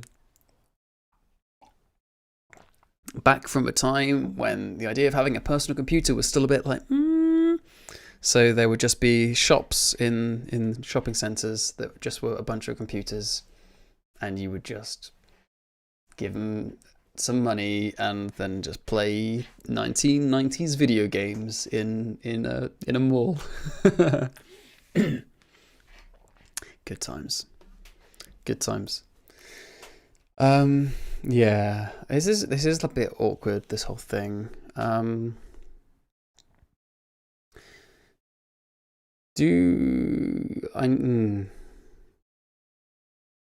all beginners of internet cafes. It was kind of different to internet cafes as they exist. Like, so in the UK, internet cafes still exist, but they're used by people who don't have computers, and they're used for like occasionally paying bills or studying.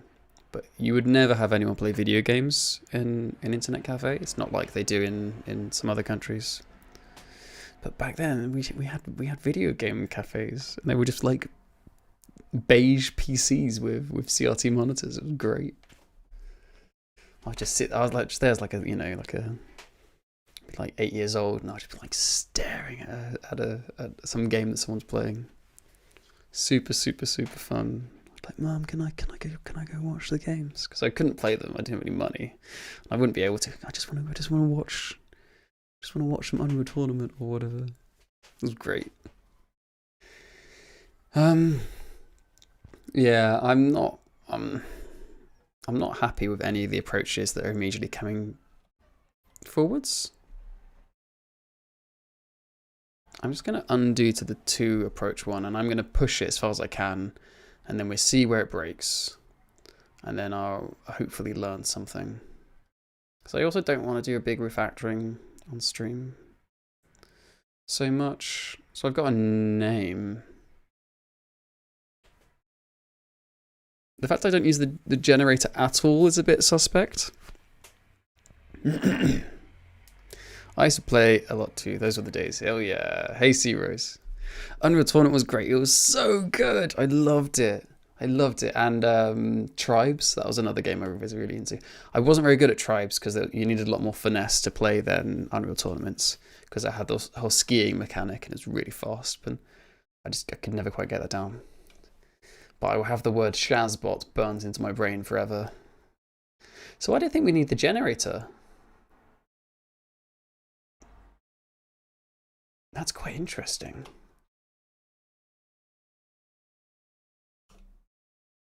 Don't need the generator. Don't need the variants. That's interesting.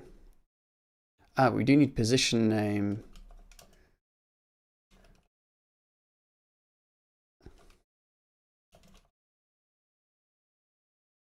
And wait, what have I actually done?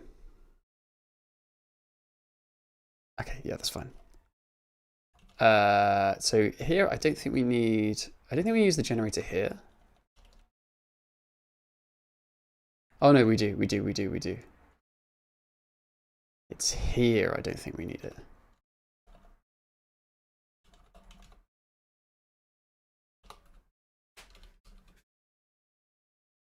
Oh. No, that was right. Values, I don't think we need it. Do we need it for here? Do we use the schema? Yes, we do.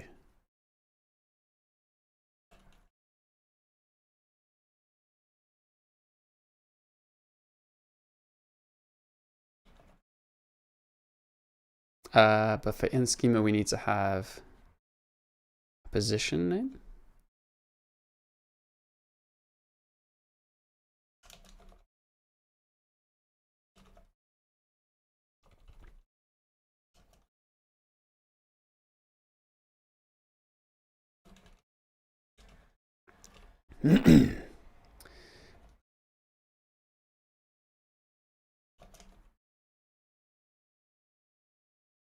Maybe we should just call it name rather than like position rather than position name. Elements. Really need the auto-completion to work for local variables. Okay. And now we need to have data fab. Okay, so things now type check. And we still have those two failing. That's fine. That's what I expected. That's because we have a... what was the one I'm doing again? Enum. Enum. Enum. Enum. And let's go to here and add a denum, denum, denum, and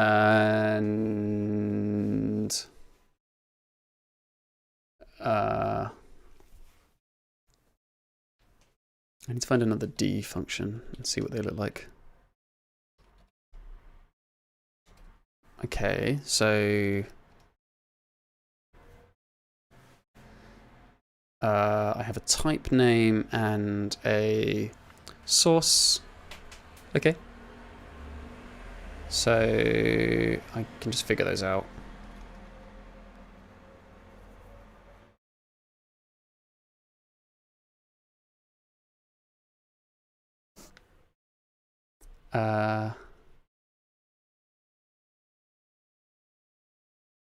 So the type name is going to be the position name. And the source is going to be I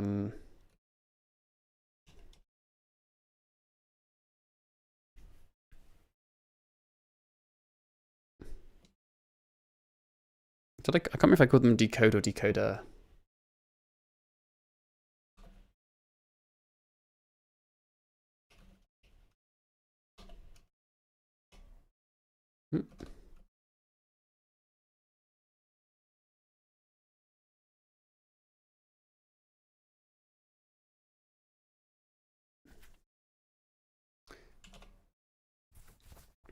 Oh.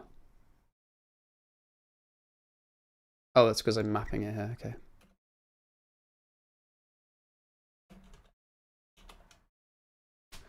The fact I'm not using data seems wrong.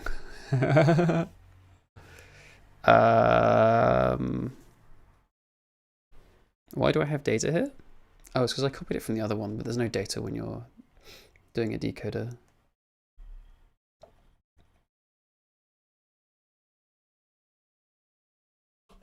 And I should be able to guess that by the fact there isn't one.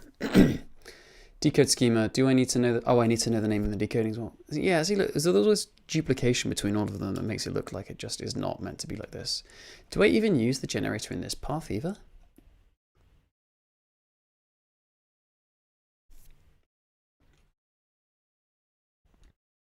I think maybe we don't. Oops. Yeah, I think what I've made is rubbish. Oh no. Oh dear, it's all pants.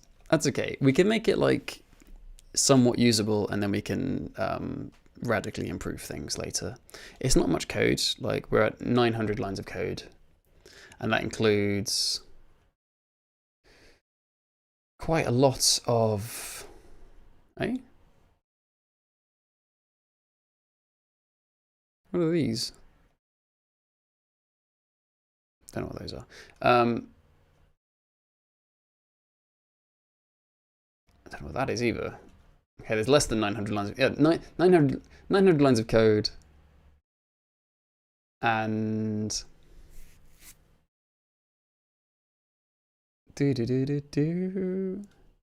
how far up do we have to go?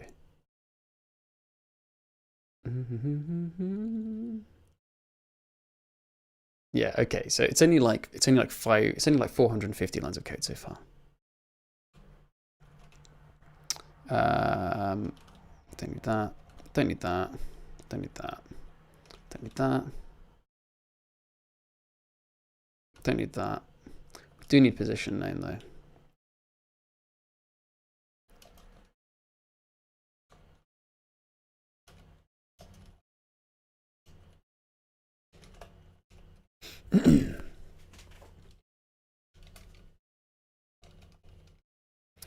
Do. Don't need that. Do need this.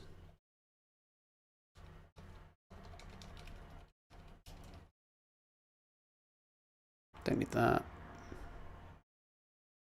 Oh no, we do. Okay, we did need it there. Oh,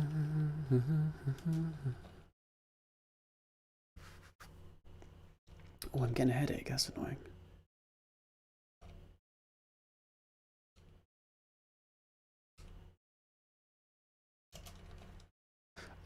We never need a position name for a type. We do need it for a values.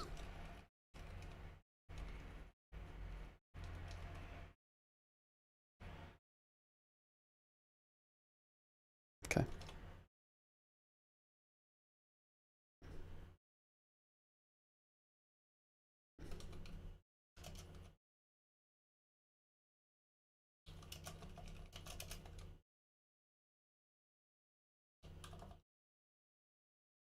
I've been a bit inconsistent with my ordering here.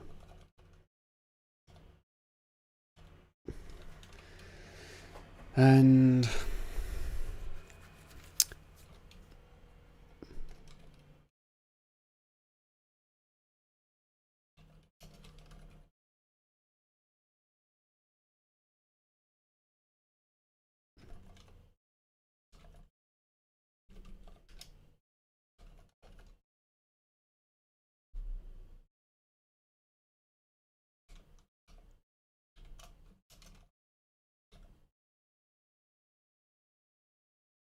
cool. Okay.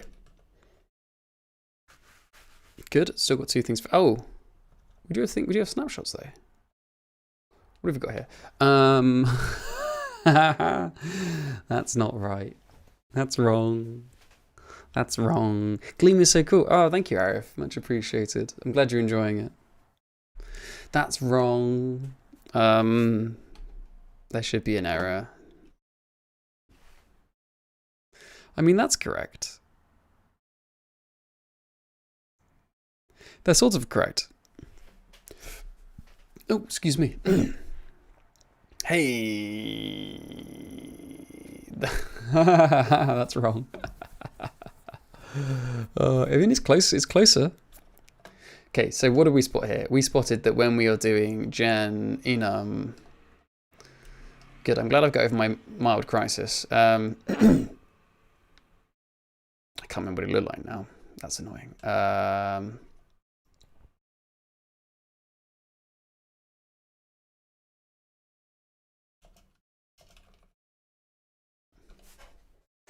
when variance is equal to return error empty enum error.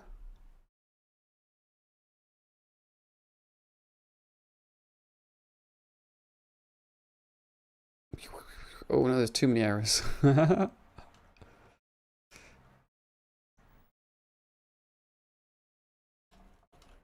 There we go.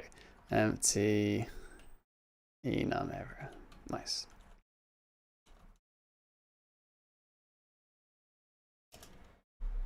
Look at this. Whoa, import the module. It's like they've got good tooling or something. So I can't remember what the problem was. Gleam test. Yes, that one is actually correct now. So we have no space after the name, and we need to Pascal case the variance.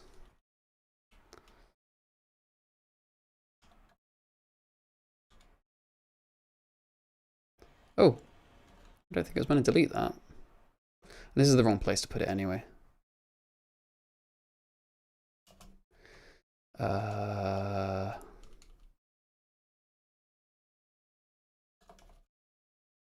Oh yeah, like the autocompletion is like slightly swallowing some things.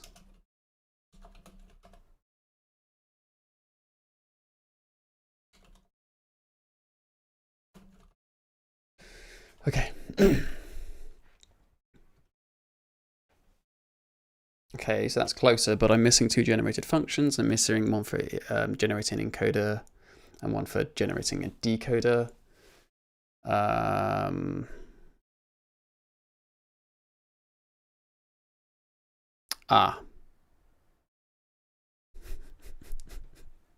Okay, so you know how I just removed the generator from all those things? I think I've just spotted a place where I'm going to need the generator in them. Oh no! Oh dear. Okay.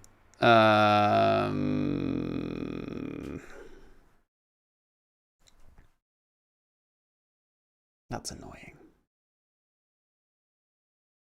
Because I'm going to need to generate these encoder to JSON and decoder functions, which is fine, except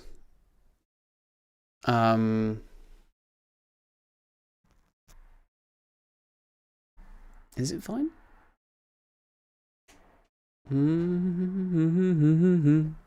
It's fine, except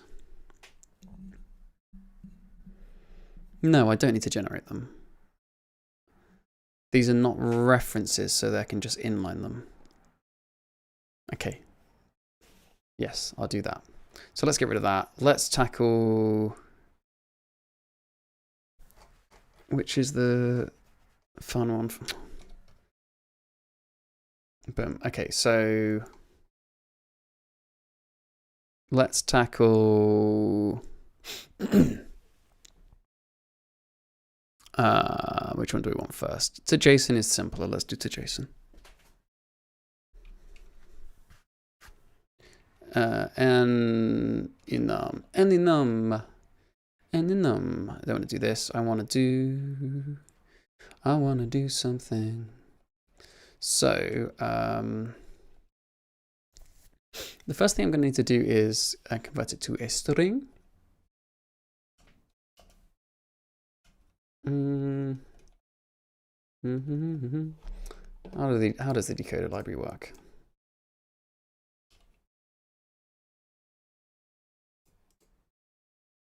Decode. Oh, a new one.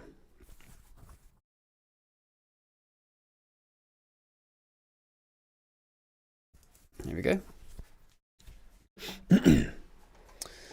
So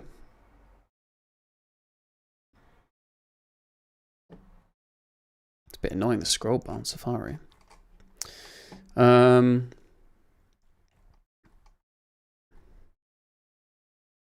Enums, here we go. That doesn't look so bad. That looks pretty fine, actually.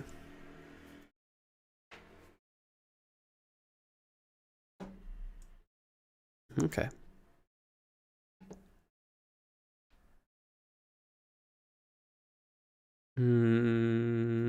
Okay. Yeah, cool.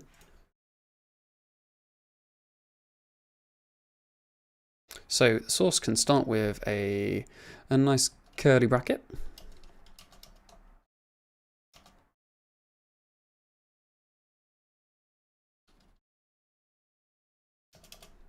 And inside there, we want to put, gosh, I've got no indentation here. It's gonna look, the generated code is gonna look awful. Decode.string. Decode.then.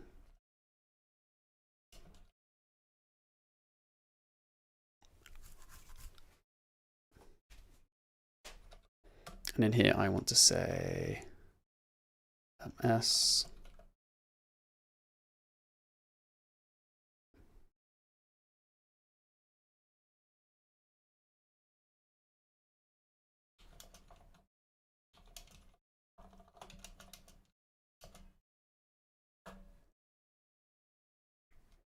And now we want to stick in the middle. Oh, sorry, folks. I've got the wrong screen on. How extremely rude and rubbish of me. Really sorry about that. So, oh dear. Well, there you go. I've made this. I've just copied that example into my code. And now I want to say I want to add on to that. I want to add on to that.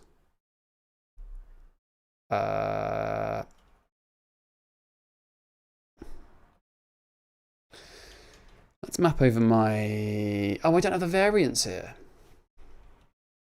Okay.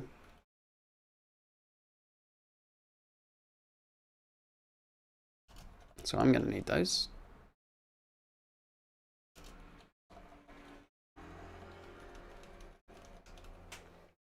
So let's map over my variance.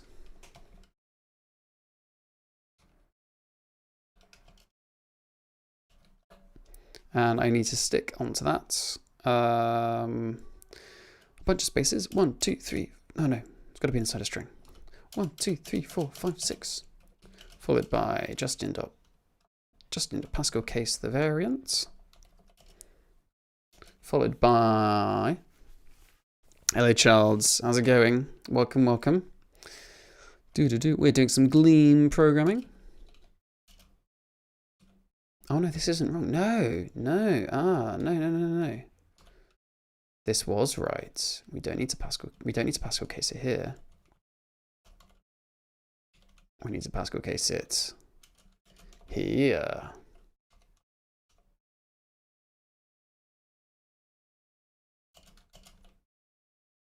Look at that.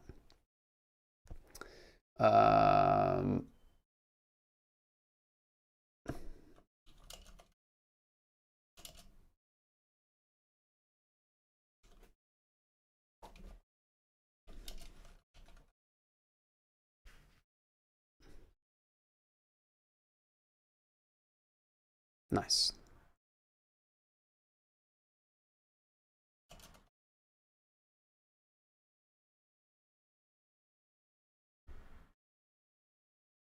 Sounds more fun than my current work. I've been tasked with adding AI to our product because the CEO thinks AI is needed in today's age. Oh, my condolences, friend. That sounds very frustrating. I feel like most of the AI applications are kind of silly. Perhaps motivated by the desire to put AI in something rather than anything else. Let's concat them rather than join them. That'll be a bit clearer, I think. It's still a little hard to read that, but that's okay. So what does that generate us? I'm not using the data, am I? So, I don't have any spaces. I don't have the right number of spaces in a few places. Ooh, that rhymed. I mean, it's already kind of crusty. So let's put one here And put some more here. Oops. That looks kind of okay. No, but no, that's, wait, this is a, oh, this is the decoder. This isn't the encoder. I've done this backwards. So, reject. Oh dear. Enum. There we go. Let's pop that there. And go back to where this was. And what's it going to return?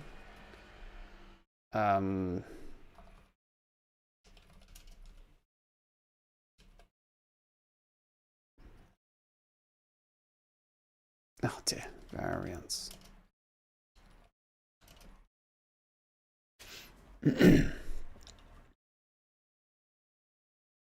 Is denullable a thing? Yes, it is. Okay.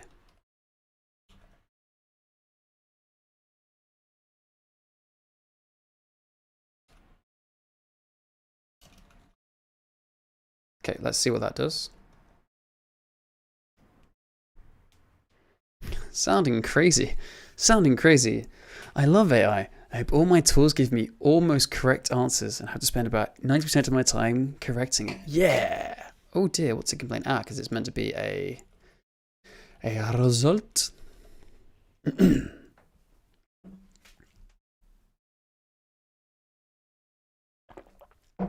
Okay, so I've inlined it. How does that work? I don't actually need the... I can get rid of the pipe. I can get rid of the block. I have a superfluous paren here.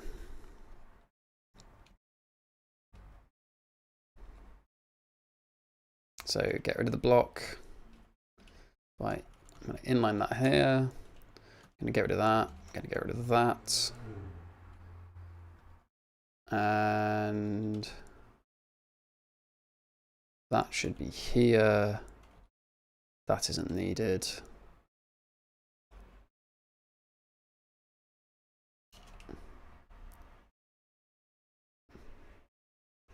That looks kind of jank. So I have, I'm missing a curly and a paren, and I don't have an indentation on the variants. Oh,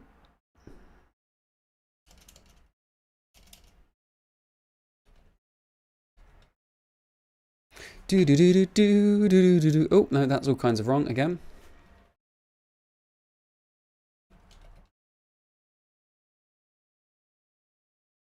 No. And, oh, maybe.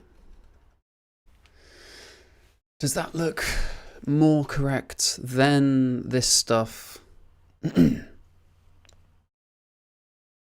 I love AI, brackets, Alien Isolation. How's it going, Canada? Have you finished that game yet? This is so fiddly, this stuff. I mean, I'm looking forward to it existing, but I'm kind of tired of implementing it now. And like, the way I went about, I just sort of dove into it and didn't think about it. So the way I'm approaching it is like, not good. But like, it'd be good enough, I think. And then I can just get Jack to rewrite it and it'd be better. Like, that's my usual strategy to programming. I feel like I should have made some like intermediate data structure for this though. Finished yesterday. You played it on the hardest difficulty? Yeah. You're just really going for everything, eh? Right, so we've got to reject this because the JSON one is unimplemented, so let's find the JSON one. There it is. So we're looking for the one. And now we need to do some stuff.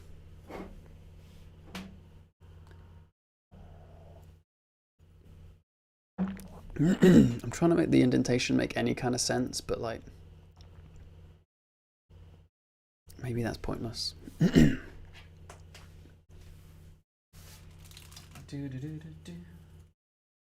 Maybe it was a mistake.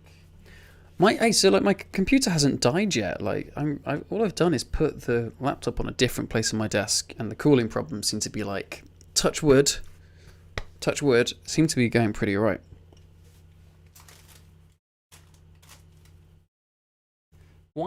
Why do we touch wood? Like where does that? What's the meaning behind that expression?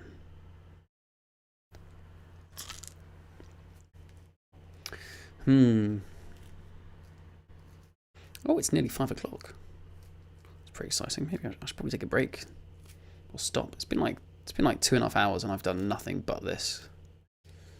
I really want some decoders.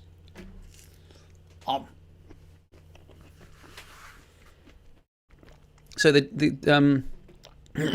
JSON API is annoying in that like it's nice to use as a person, but it's not designed in a. Hey, it's been exactly 2.5 hours. It says Canada. Just as I started. It's less on YouTube though. The JSON API is optimized to be nice to write. That makes sense. But like it doesn't what am I saying? It doesn't words. Come on. It's not composable in the same way that the decoder ones are. It means I need to do a whole bunch of extra logic when generating it. It's very annoying.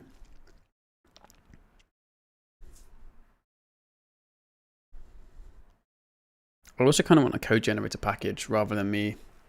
They're just pretty printing rather than me just like hard coding some indentation. It looks rubbish.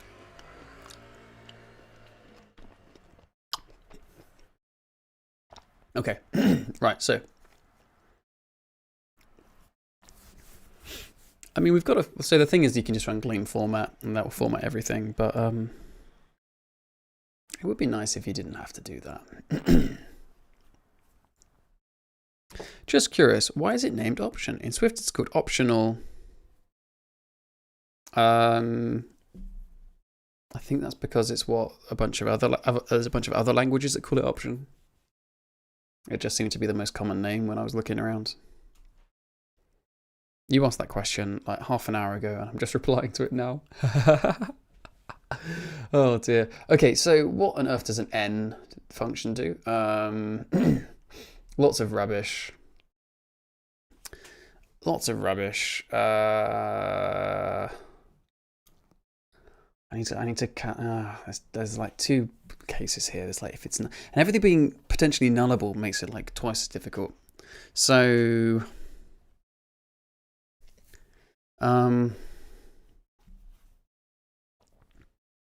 okay. So let's start with. So we know the type name. It's going to be the position name.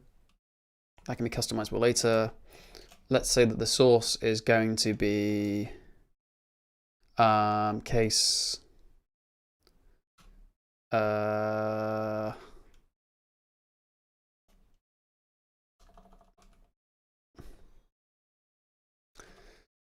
data, or we can just say the name data. Okay. Oh. Junie Deluni. Hello. Thank you for the follow. Can't you just post it through Gleam format post code generation of the code? Yes, exactly. That is the winning move, I think. But it would be nice if you didn't have to, if it just like looked pretty from the get-go. Okay, cool. So there we go. So we've got some stuff. Oops, I've put the quote in the wrong place. And cool. So now we say that the source is equal to. Let's do our variance mapping thing again, shall we?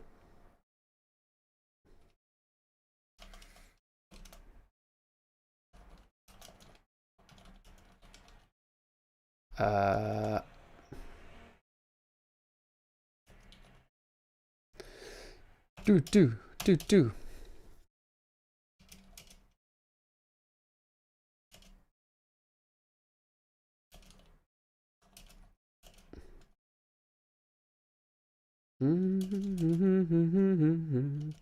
We're just going to assume that you've not put any funny characters in your string, because that would be annoying. Nice. Nice. And then...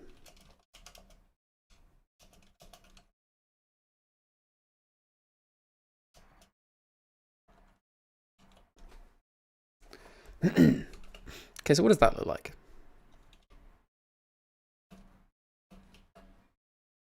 Nullable's not used yet. We can deal with that later.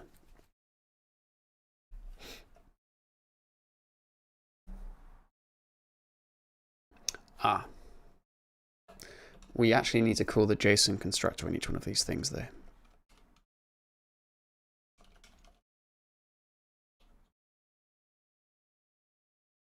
And we did the same thing again where we didn't put a space somewhere. Here we go.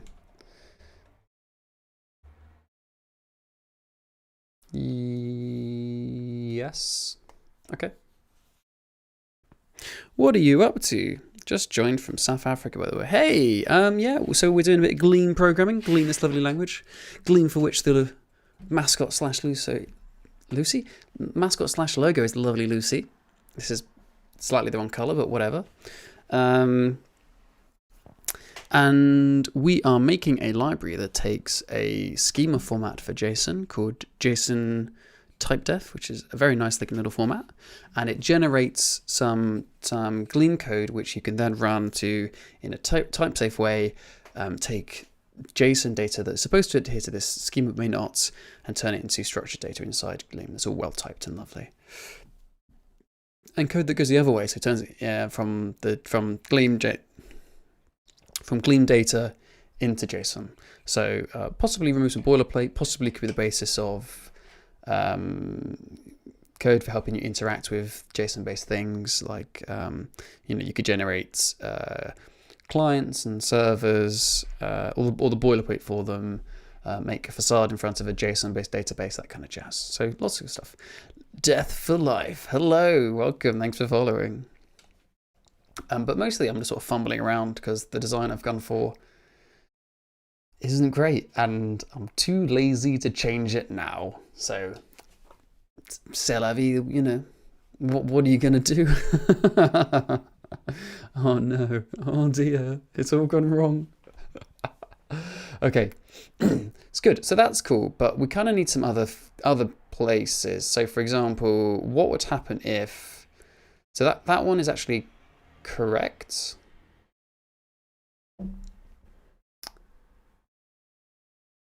I think. And I mean, it could even simplify that by putting we don't have to repeat the JSON string a bunch of times. We could put it around. Yeah, anyway. We're missing the error case here. So that's wrong. So reject that. Let's put this here. And this here. And enum is missing the error case.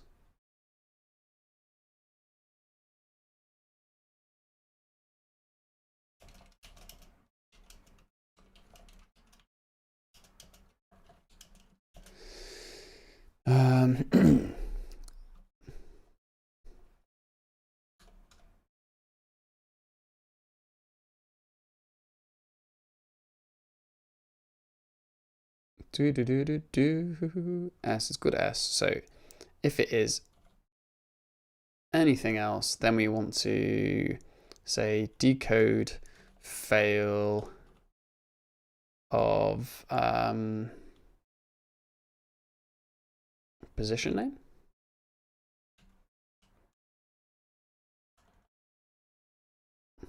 Let's put the type there. Die. Nice. So what does that look like? Okay, so now we have... Good. Now we've covered all the possible cases. That should compile. I think I'm probably missing something somewhere, but it looks okay to me. Good. That might be correct. At some point we do a bunch of integration tests and discover this is all wrong, but you know, whatever.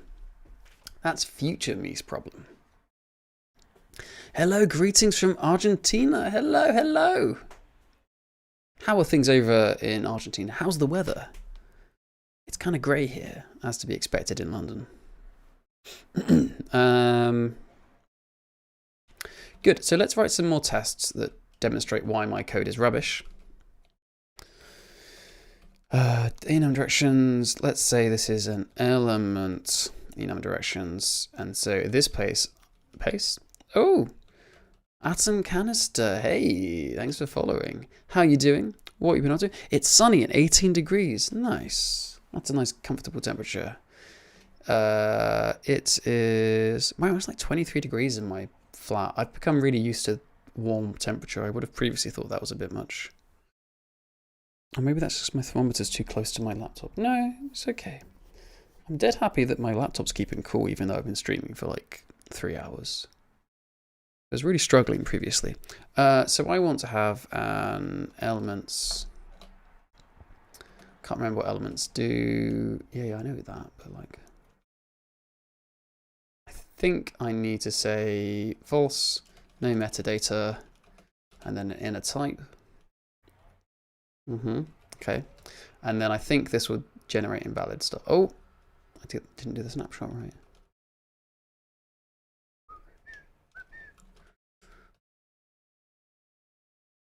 Birdie. Okay, so this is the one where it's a list of this enum now.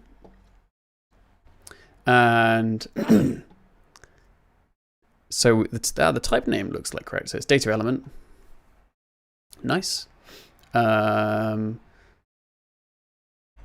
decode function. Winter is coming where I'm at. Where are you? Where are you based then? You know, I mean, surely autumn is coming. Or fall. Oh no, I can't do an American accent. No, I can't do it. I'm not going to try. Autumn. It's called autumn. A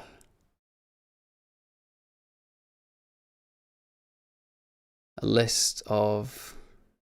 I think that's right. I think that one is actually right. I think that is actually right, that one. This one's wrong though. Because this needs to, in that case, be a anonymous function.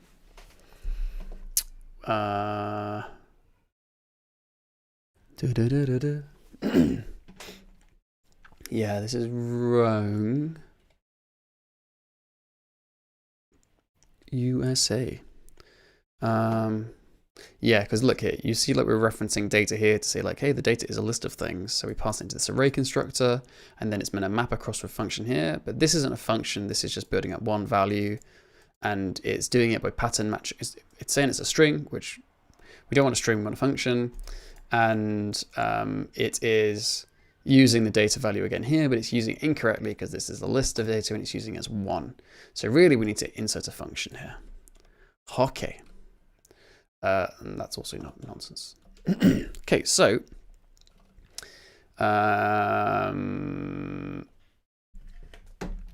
what's the thing?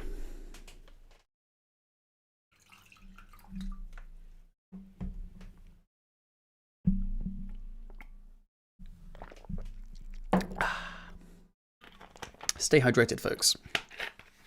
It's important. What do we got to do now? So, whoa. Sufficiently frustrated with TypeScript, taking a short brain break over here. Come to see me completely fail with JSON, eh? Thank you so much for the sub, pal. Really appreciate it. Whoa. Oh, very kind of you.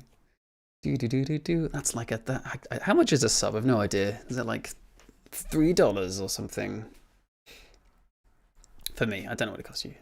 Actually, I don't even know I don't know what it gives me either. So, what did I say I need to do? I needed to. This is the wrong function. It's the n one. Enum.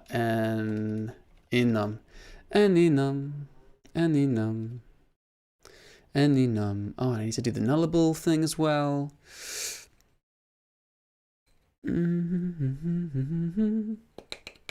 So, what are the options here? We say if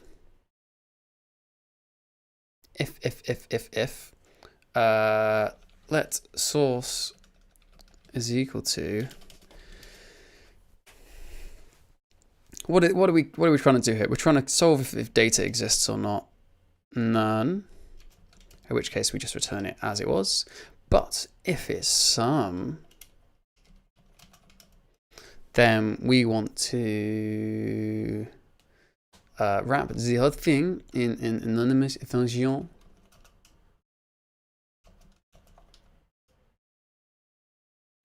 It's going to be the worst formatting ever. It's going to look so bad. It's going to look so bad. That's okay. What do you mean the variable's never used? Oh, look, data. Whoa! Oh my gosh! Whoa! Oh wow! Thank you so much. Oh my gosh! How exciting! What am I gonna do? Who got? So what? Oh gosh! So like the people who get the subs, right? The gifted sub thing. It's like randomly assigned from people who are currently watching. Is that right? Is that how it works? I don't know, man. Anyway, Ben, you're just my hero. Thank you. What is a hype train? I have truly no idea how it works. It's Amazon trying to encourage you to spend more money. You know, if you could just give it to me on GitHub sponsors, that's even more efficient. Or I'll send you my bank details. Actually, I probably shouldn't.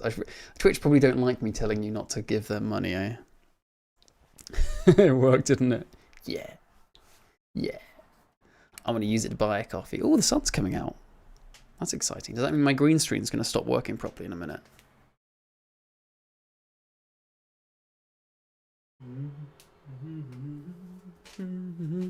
Looks very nice out there. Maybe I should go for a bike ride or something. Actually, I'm meant to be having dinner with a friend later. Do I have any messages? No. I do have some DMs on Discord yet, so I'm going to have to look around it. Okay. Let's see if we can get this working. And then, like, maybe we'll think about like wrapping up, maybe. It's been like 3 hours. Unless there's anything... I've probably done enough, like, programming for a bit soon. But, like, we could have a chat about something.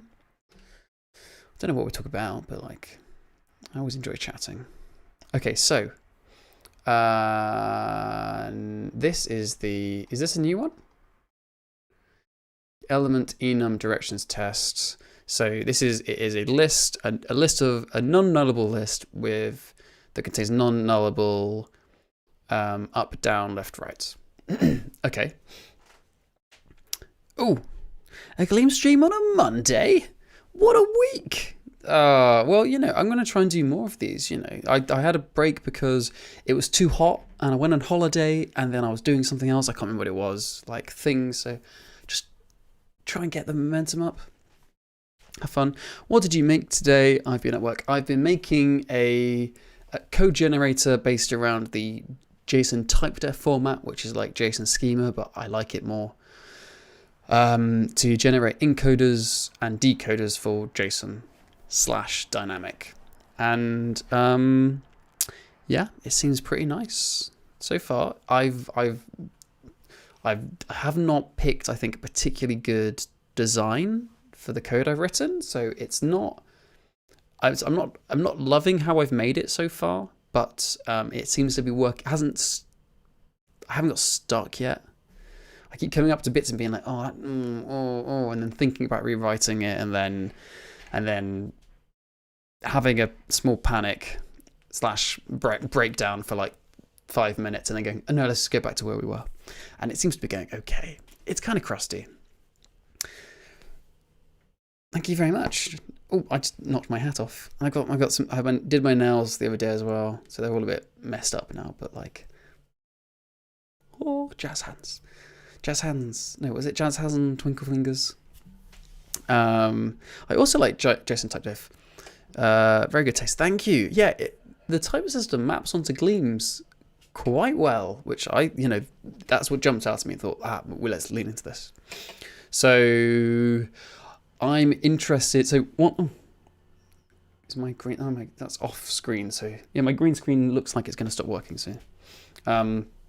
So my goal is here, like, people can also immediately start using it for generating encoders and decoders, but I think it would be really nice to extend it for a few things, such as like defining tables in a JSON-based database. The one I'm interested in playing around with is CouchDB, so we could like make a facade that allows you to remove some boilerplate of like encoding and decoding the JSON before we put it in the database, and give you to some degree a schema.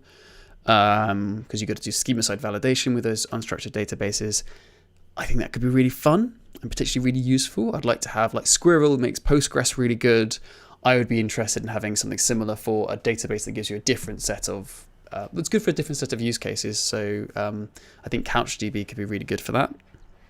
And it's Erlang. Awesome. Oh, I've got a hype chest. What does that mean? Oh, I've got a frog ponder emote. There you go. I've got a new emote. Everyone enjoy the frog emote. Oh, it's because I got to level 2. I see. I'm slowly understanding Twitch.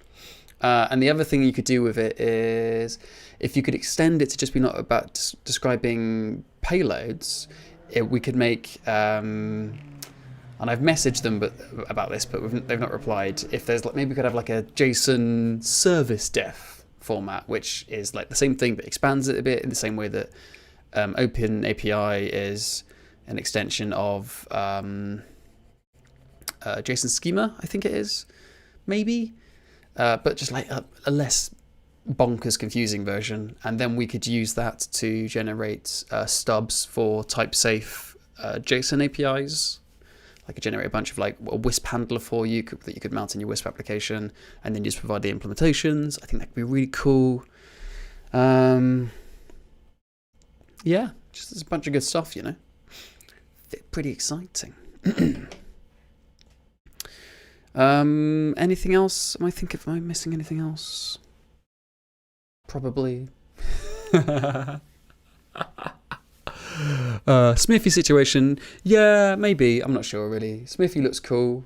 All these IDLs are too complicated, so I just saw this one and went, oh wow, this is a really simple IDL. We could do the tooling entirely in Gleam. Let's play around with it a bit. Might not go anywhere, but I think there could be some cool stuff here. Right, does this code work yet?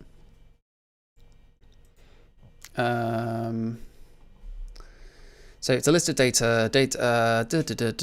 No, this is still not doing the right thing. That's interesting.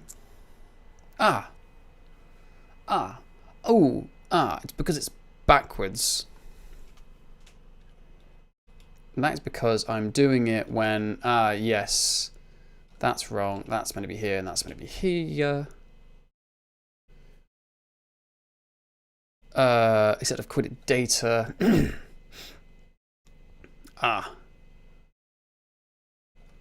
Oh no, this is fine. It's fine.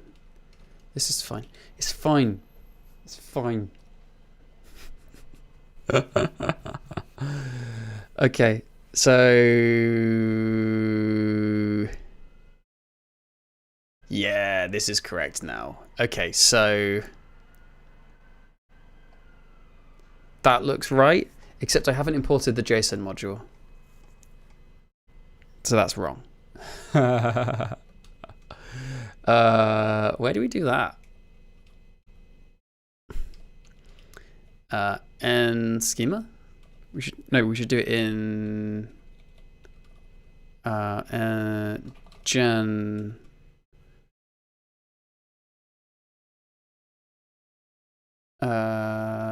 gen register.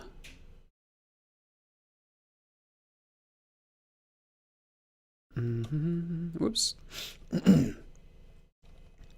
Generate encoders, at which point we need to say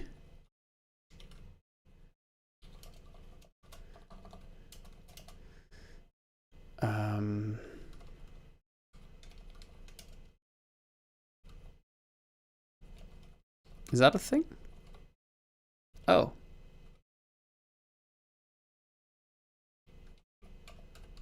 Oh. Okay, well I'm missing an import anyway.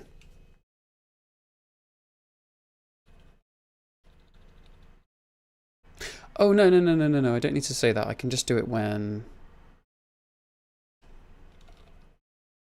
here's my imports. If I'm generating an encoder, then I need to import Gleam JSON, and that would go here. Yes. Oh dear. Oh dear, yes, they were all wrong. Good thing I spotted that. Eh? We're really gonna need those integration tests. Oh, I've accidentally gone too far, so I don't know what that last one is I just agreed to.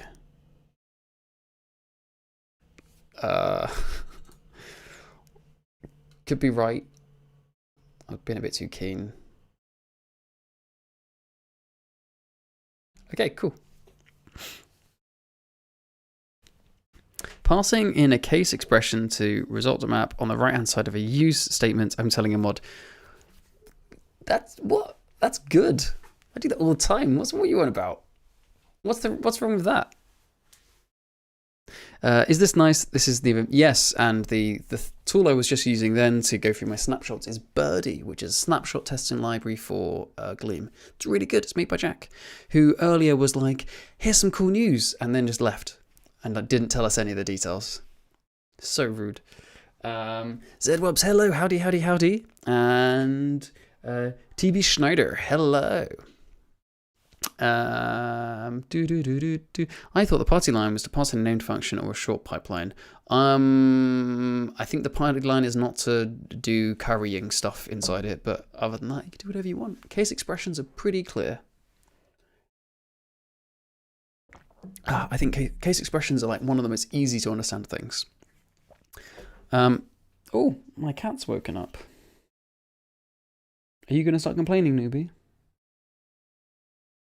I think he probably is. I'm going to take a few minutes to do a cat appeasement break and maybe get some nuts as well. Say hi, newbie. Say hi. Say hi. Say hi. Say something. Go on, say something. Say something. He's normally the loudest boy on the earth, and now he's like, no. Hello. Hello. Okay, fine. You win this time, newbie. All right, I'm going to come back in a few minutes. Oh, bye, honey. Do. Oh, look, my YouTube monetization is working again. Where's the advert button? Advert thingy.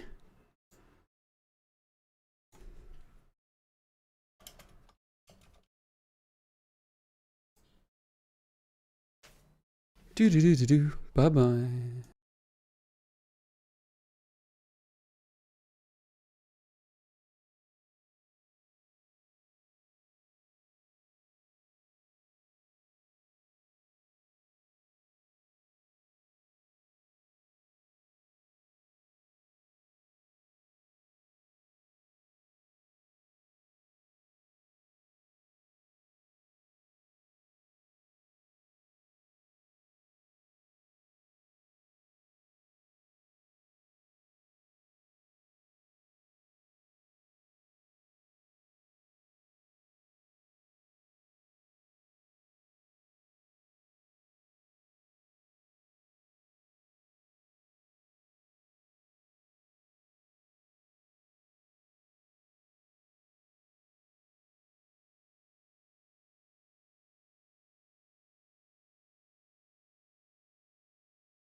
I'm back. Mm. I've got chocolate peanuts and a cat who is very uncooperative, but that's his job. So, newbie, do you want to? Are you coming in or are you going out? Or he's going out. Okay. Go on. Go on. Bye bye.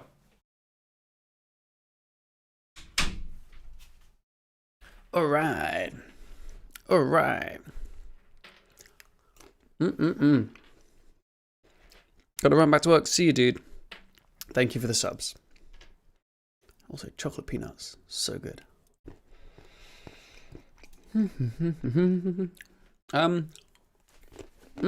So Morris. What was I doing again? Does anyone remember? I don't remember. I was doing something. Right.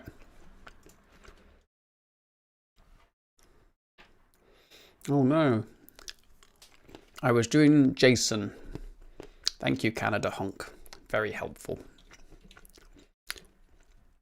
Okie dokie. Right. Oh, this code is rubbish. Oh well. What can you do, eh? So, what happens if it's nullable?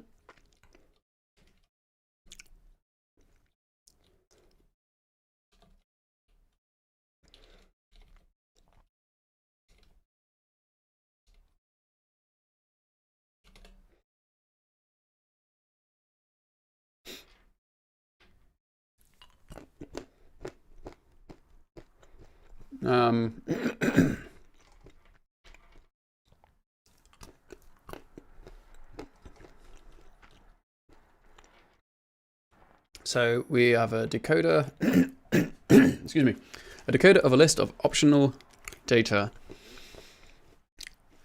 Gosh, it's getting hairy. I think that's actually correct. It's pretty cool. What about to JSON?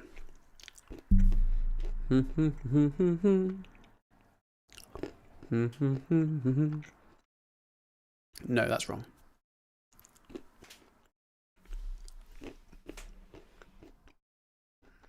That's wrong. We need the nullable combinator in there somewhere. I think it should go here. What is the nullable combinator in Gleam JSON?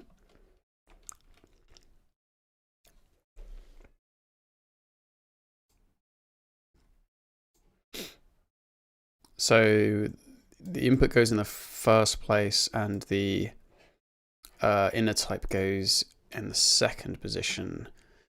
So it just doesn't compose very well. It's very annoying. Okay, so we're going to need to have it here. Okay. I can do that. I can do that. It's a Unix system. I know this. What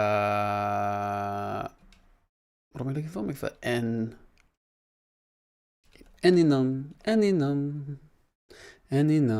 So we need to say if data. We need to say like if nullable or is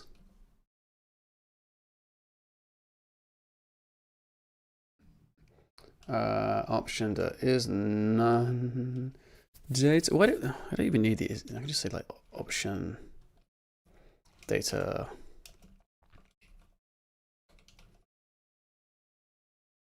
And then is there an n nullable?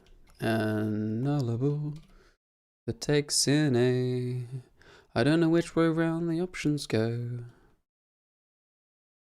So we can just do that.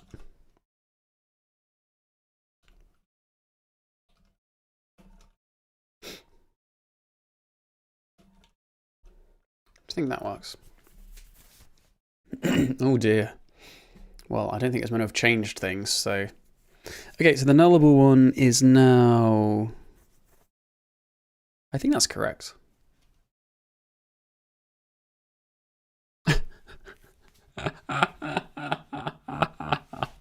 That's not, though. No, why have you done that? Okay, so that's just rubbish. Okay, so reject that. um,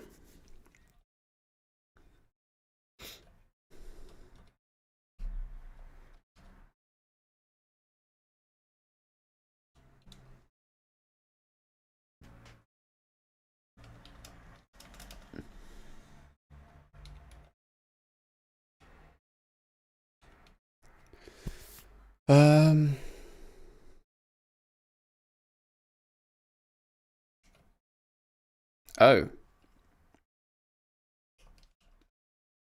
that was actually right there. Oops.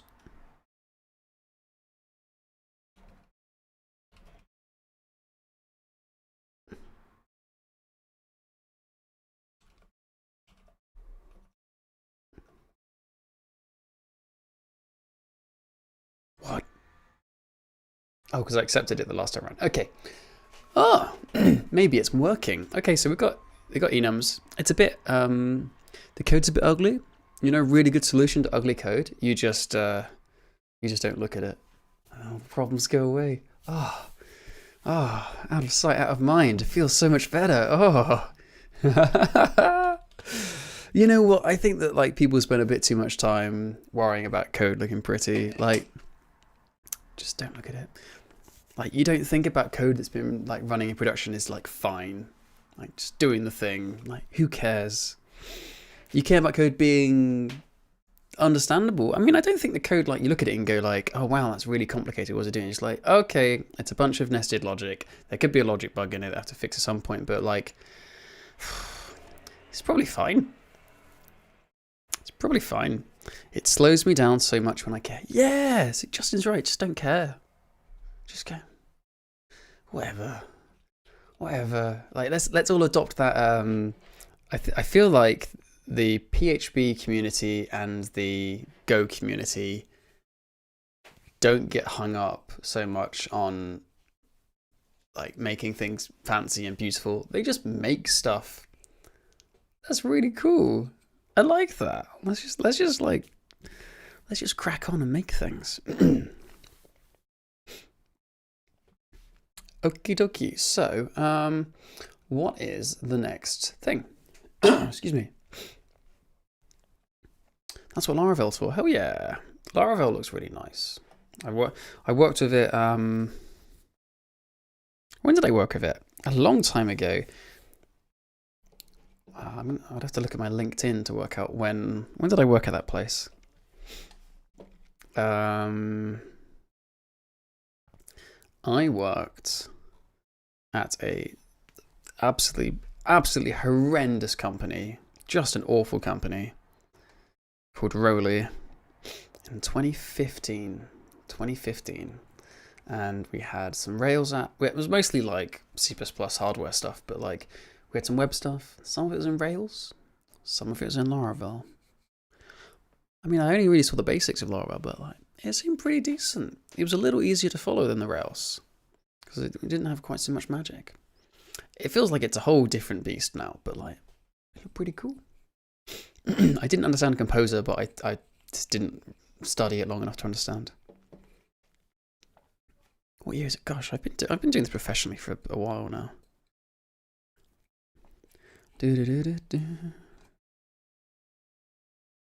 How exciting. I'm just reading my own LinkedIn page. I'm going to close this now. Oh wow, one of my companies has been deleted and it's broken the formatting on LinkedIn. That's quite surprising. How bizarre. Right, so that's kind of cool. Should we commit this? Because it sort of kind of a bit works. And that's kind of what I'm after, really. Oh, there's a lot of things. Oh no, I've got a whatever. Let's get rid of that. Yeah. Need someone to endorse you for JavaScript development? It used to be on LinkedIn, it was really easy to endorse people for like absolute nonsense. So you could just type in anything you wanted. So we used to have some good endorsements. Oh, I'm being nostalgic for I'm being nostalgic for 2013 LinkedIn. Gosh, I am boring. What a boring person I am. Okay. What do you got here? Say like cogen for enum. Do you have the one line lsp-config.gleam.setup in your enum config? For me, it doesn't run format and save. Some code actions don't work. Not sure why. Yes, I do. I don't. But that is not responsible for setting up format and save. If you want format and save, you need to tell your editor to format and save. Because it's the language server offers the functionality of formatting, but it's not the thing that is responsible for saying when formatting should happen. That stuff is driven by your editor, and you can decide how you want to do that.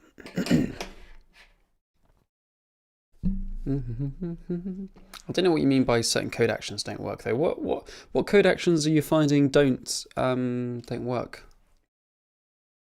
If it's something you've seen me use, it's possible that it's because I'm using the nightly builds and you're using the stable builds. So there's a few code actions which aren't in stable yet, but are in nightly. I was hoping that'd be part of the default config. Well, it can't be because we don't, that's not anything to do with the language. That's up to you to, that's Vim, that's NeoVim. We're not going to make sweeping assumptions about how all languages should work. We say like, here's how to use the stuff we provide, and you can decide whatever you want to do. That's the NeoVim thing. It would be improper for us to do otherwise. But yeah, that's quite easy to do. You just need to add it. Yeah, what was the if there's particular code actions, let me know. Ooh, what have you just linked, Dylan? I'm nostalgic. Oh no, what are you doing? You're making me look uncool. Is this going to load? I don't think I'm logged in on here. There we go. Oh, I am logged in. What am I logged in? I was logged in as Gleam. Very good.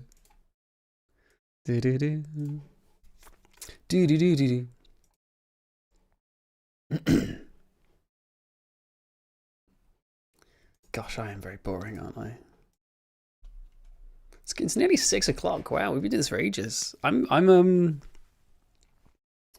used to have loads of breaks. I feel like my energy levels are like holding up much better. It's because I've got this pile of snacks next to me. Like, I've got bananas. Oh wow, they're obviously quite green bananas. When these are fully materialized onto the physical plane, at the moment they are still ethereal. Then I can eat them. But for now, not quite yet. And some invisibility fruits as well. That looks really weird. That looks really strange. Pondering the orb. Oh. Do you remember that? I'm too old. Hello there. I'm just Kev. Welcome. How you doing? Yeah, they do look rather strange. They look much better in real life. They're not that green. I guess my green screen thing is a bit sensitive. This looks great though. If you're on LinkedIn in 2013 and a dev, you're probably meeting my standards for cool nowadays. I don't know about that. TB Schneider, thank you very much for the follow. Bananas look disgusting. Stop bullying me. There's nothing wrong with my bananas. That's a strange sentence. Yeah. Look, my invisible apple. Oh, wait, no, here it is. Do I want this now? I don't know. I've got myself flustered. Do I want to start another thing? I'm not sure I can be bothered.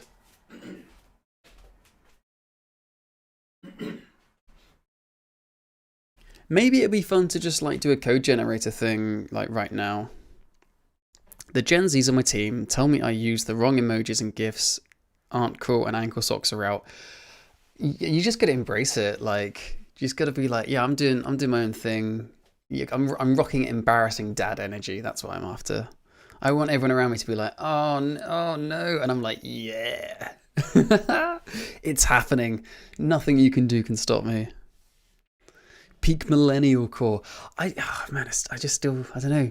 We seem to have swapped over from like millennials are young people who aren't buying enough houses and avocado toast and all that stuff to like millennials are old. Where was the bit in the middle where we were just like normal? Could be worse. Could be Gen X. Streaming textures need some work. Yeah, my Apple hasn't loaded in yet. Oh, I can see like bits of it. That's interesting.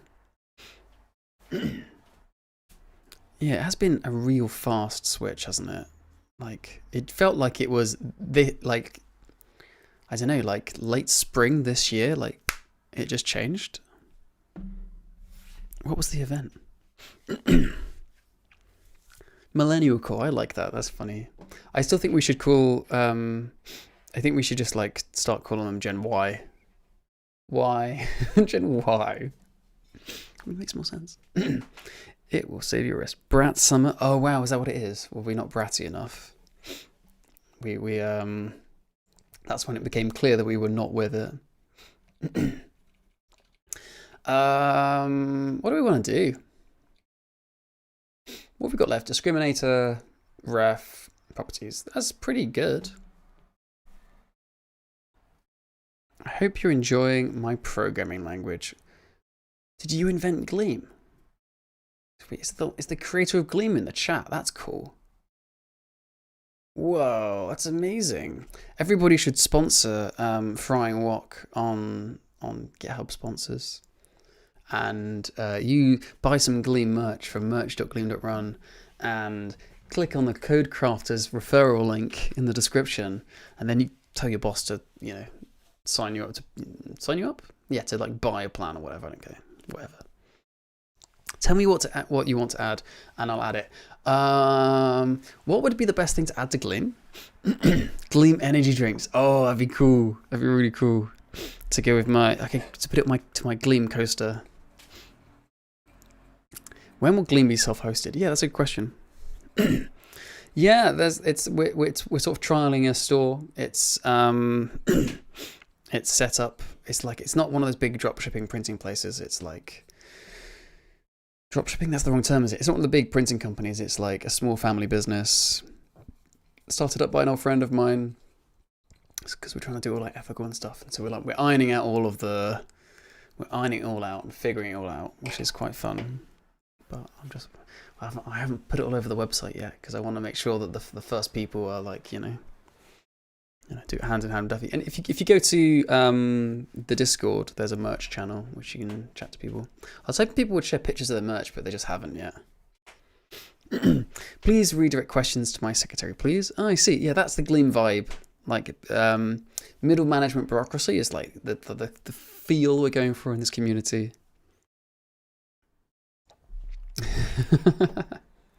I don't know. Is there something we should be doing now? Should we do another one?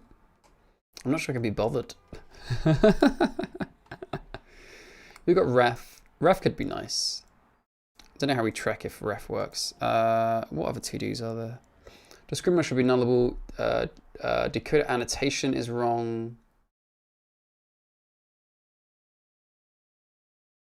What does that mean? Decoder annotation. Oh no, I fixed that. Metadata annullable. I think those have been done with the exception of discriminator. Discriminator should have to be nullable. Yeah, okay. Ensure the functions don't exist already. Ensure the type doesn't exist already. Okay, those aren't actually reproducible yet with the stuff that I've got because I haven't implemented ref yet. So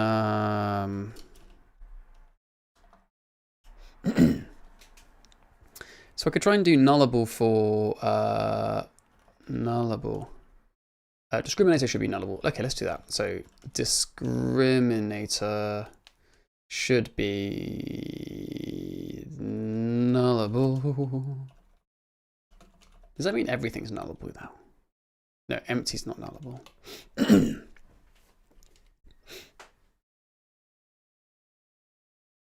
What is this? Schema to JSON, add metadata, add nullable.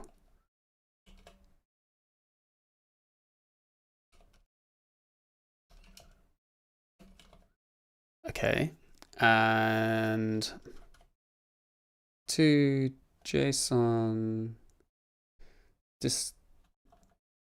discriminator. Have we not got a discriminator to JSON at all here? That's rubbish. To JSON to discriminator. Not nullable. Oh dear. Got a shoulder ache. I don't know why it's showing type. That's just wrong.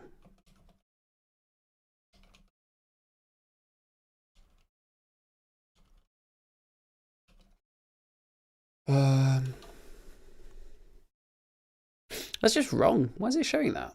Language server's like misbehaving in some strange ways. Mapping. Oh, I thought I just saw some floating hearts. Black bananas. No, they are green. They are green bananas. But that's why my green screen is showing them up funny. Mapping is a list of strings of property schemas. Okay, so oh, I just saw the hearts again. Who's pressing the heart button? Up is a property schema, and I don't remember what property schema can do. Don't lie to me. It's right here. Ooh, do.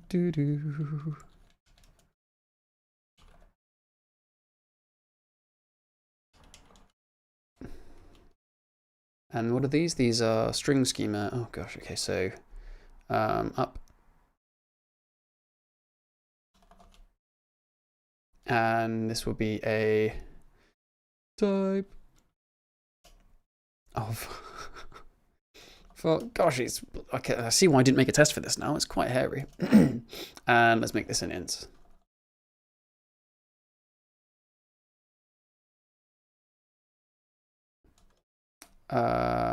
Typedef new int 8. There we go. Gosh, that's hairy. And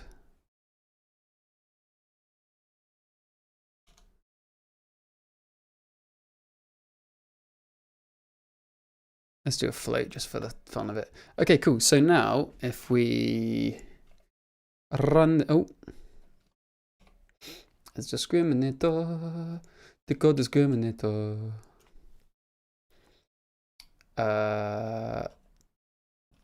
Nullable, get nullable. Where did we get the metadata? Can you not put metadata on it? I think you're supposed to have metadata in here as well. Okay.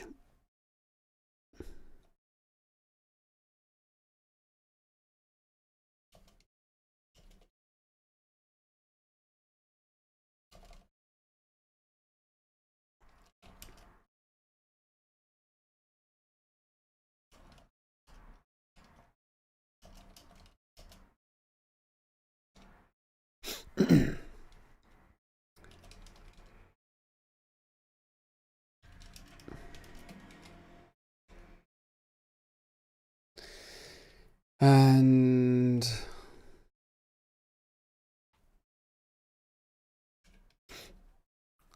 then we want to register nullable as well. And then nice.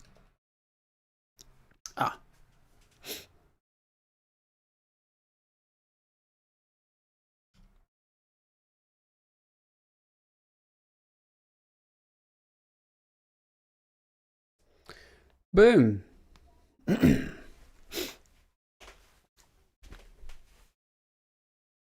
Is this about building a pedantic /Zod validation library in Gleam? What's going on? We've already got those. This is about generating that stuff from a JSON schema. And the schema format we are using is JSON Typedef, which is very nice. And here you can see it. So yeah, it's that idea. Imagine instead of defining those in the host language, you're using schemas. So and we're doing code generation stuff mostly at the moment. So discriminator is kind, and the mapping is up as these properties and down as those properties. Hey, that looks correct. Let's do some birdie stuff.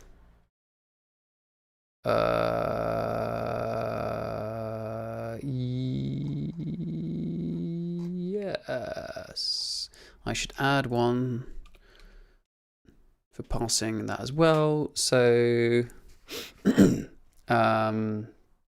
welcome, by the way, Sam. And JSON discriminator test, excellent. So let's do one where it is nullable as well. Oops. And I want to find a discriminator test, this one, and then I want to make it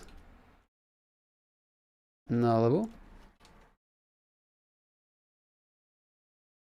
And we do that by saying nullable true.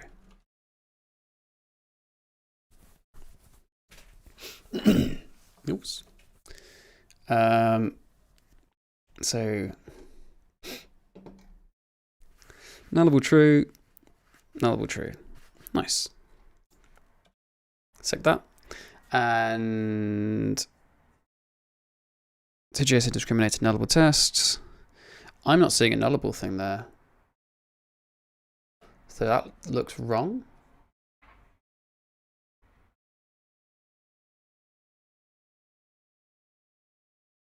Oh, because I didn't actually make it nullable. That's so funny. Well done. Well done, you genius. Okay, so now this is the one that is meant to be nullable. But it's not nullable. Okay.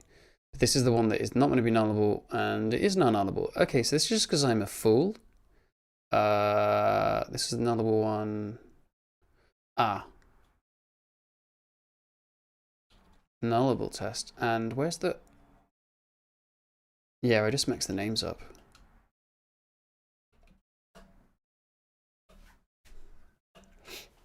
Okay, so now this is the nullable one. Yes. I should really put the... Oh, have I frozen? My cam froze. No, no. How do I undo that? Oh, it made a noise. There we go. I don't know what that was. Maybe my... It's a phone, so... Oh, I don't know. Oh, I don't know what's going on. Well, it was like 3 hours and 30 minutes. Maybe that's like... Maybe that's about when my camera just like goes, we're done. So there you go, that was fun. Discriminators can be nullable. So, do you think, is it meant to have metadata in it as well? Let's find the, right, so discriminator is defined, so we've got, okay. So shared is it has a metadata or nullable. Let's find discriminator. Discriminator, here we go. And it includes, includes share. Okay, so you're meant to be able to have metadata on it as well. So let's do the same thing again, but with some metadata. And I guess it would go here, and it would be like, oh wait, how do you print metadata? Are we printing metadata anywhere?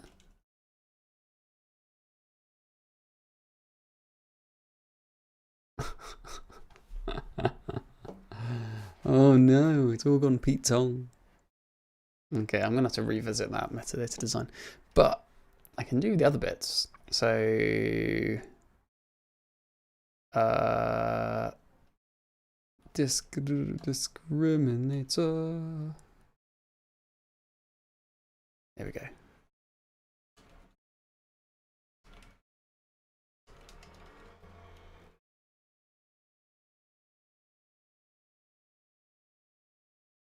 Metadata is meant to be an object. Let's give it a name.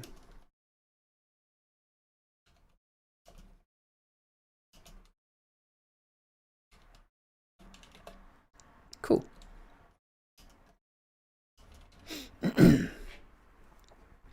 Do we have any metadata? No, because it's not possible because I haven't added it to the data structure yet. Pop. Discriminator is meant to have a deheader like that, and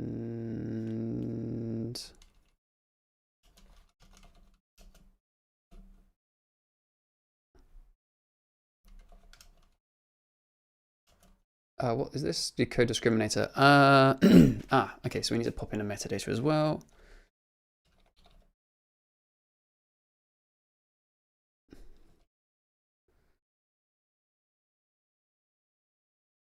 Oh, I've called this the wrong thing. Metadata.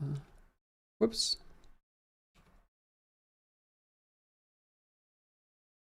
Is that it? No.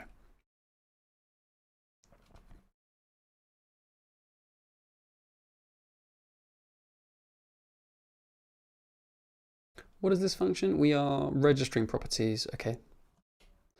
And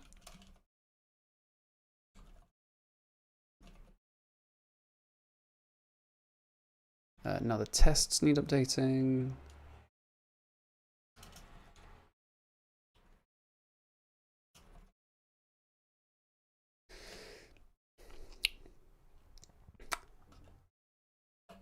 Oops. 3 failed. Okay, so now, yes, because anything where we decode them, it will have some metadata. And this is another one that has no metadata. And this is a new one that does have metadata. Name Wibble. Name Wibble. Nice. Did I remove that to do? I did, yeah. Discriminators can have metadata. Boom. How exciting. It's like 6. It's like 6. We get 3.5 hours. That's like probably plenty of time, mate. My laptop's held up. This is great. So that means I can do more streaming. So I've been having problems with overheating. But no, it's like, it's warm. But like, things seem to be working okay. I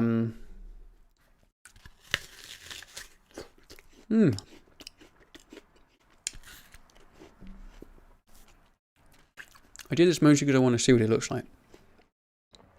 Ooh, weird. Right, Twitch. Browse? How do you browse? Directory. Do not show me the Raid browser again. I do not care for it. Do you stream development on Gleam itself? I am working on Gleam itself. I'm making the ecosystem. If you mean the compiler, not so much. I mostly try to be doing Gleam rather than Rust. But I could do bits. I would struggle before with CPU throttling because like Rust is very hard to compile. But now that I've moved my laptop into this other position, it seems to be cooling a lot better. So like maybe I could give it another go. But I honestly don't do much feature work in the compiler. I mostly do reviews and more high-level design stuff and bug fixing. Okay, right, everybody. Are there people? Oh, look, Tej is online. Who else is online? Nobody cares about GitHub projects. Oh, that's exciting.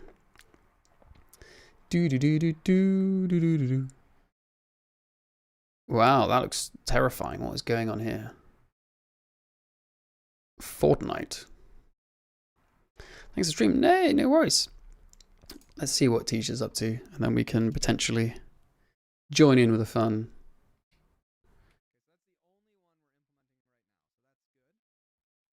Can you not hear it?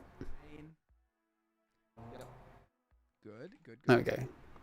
I guess I just turned the volume down too far. What's he up to? He's doing some C stuff. That seems a bit intimidating to me. Let's get involved. Red. That's what we want to do there. All right, folks. Thank you so much for coming. I'll see you very soon, I hope. Thank you again to Lambda Class for sponsoring, and thanks for hanging out. I'll see you around. Let's go hang out with Tej. And thanks for coming up in YouTube land as well. See you soon.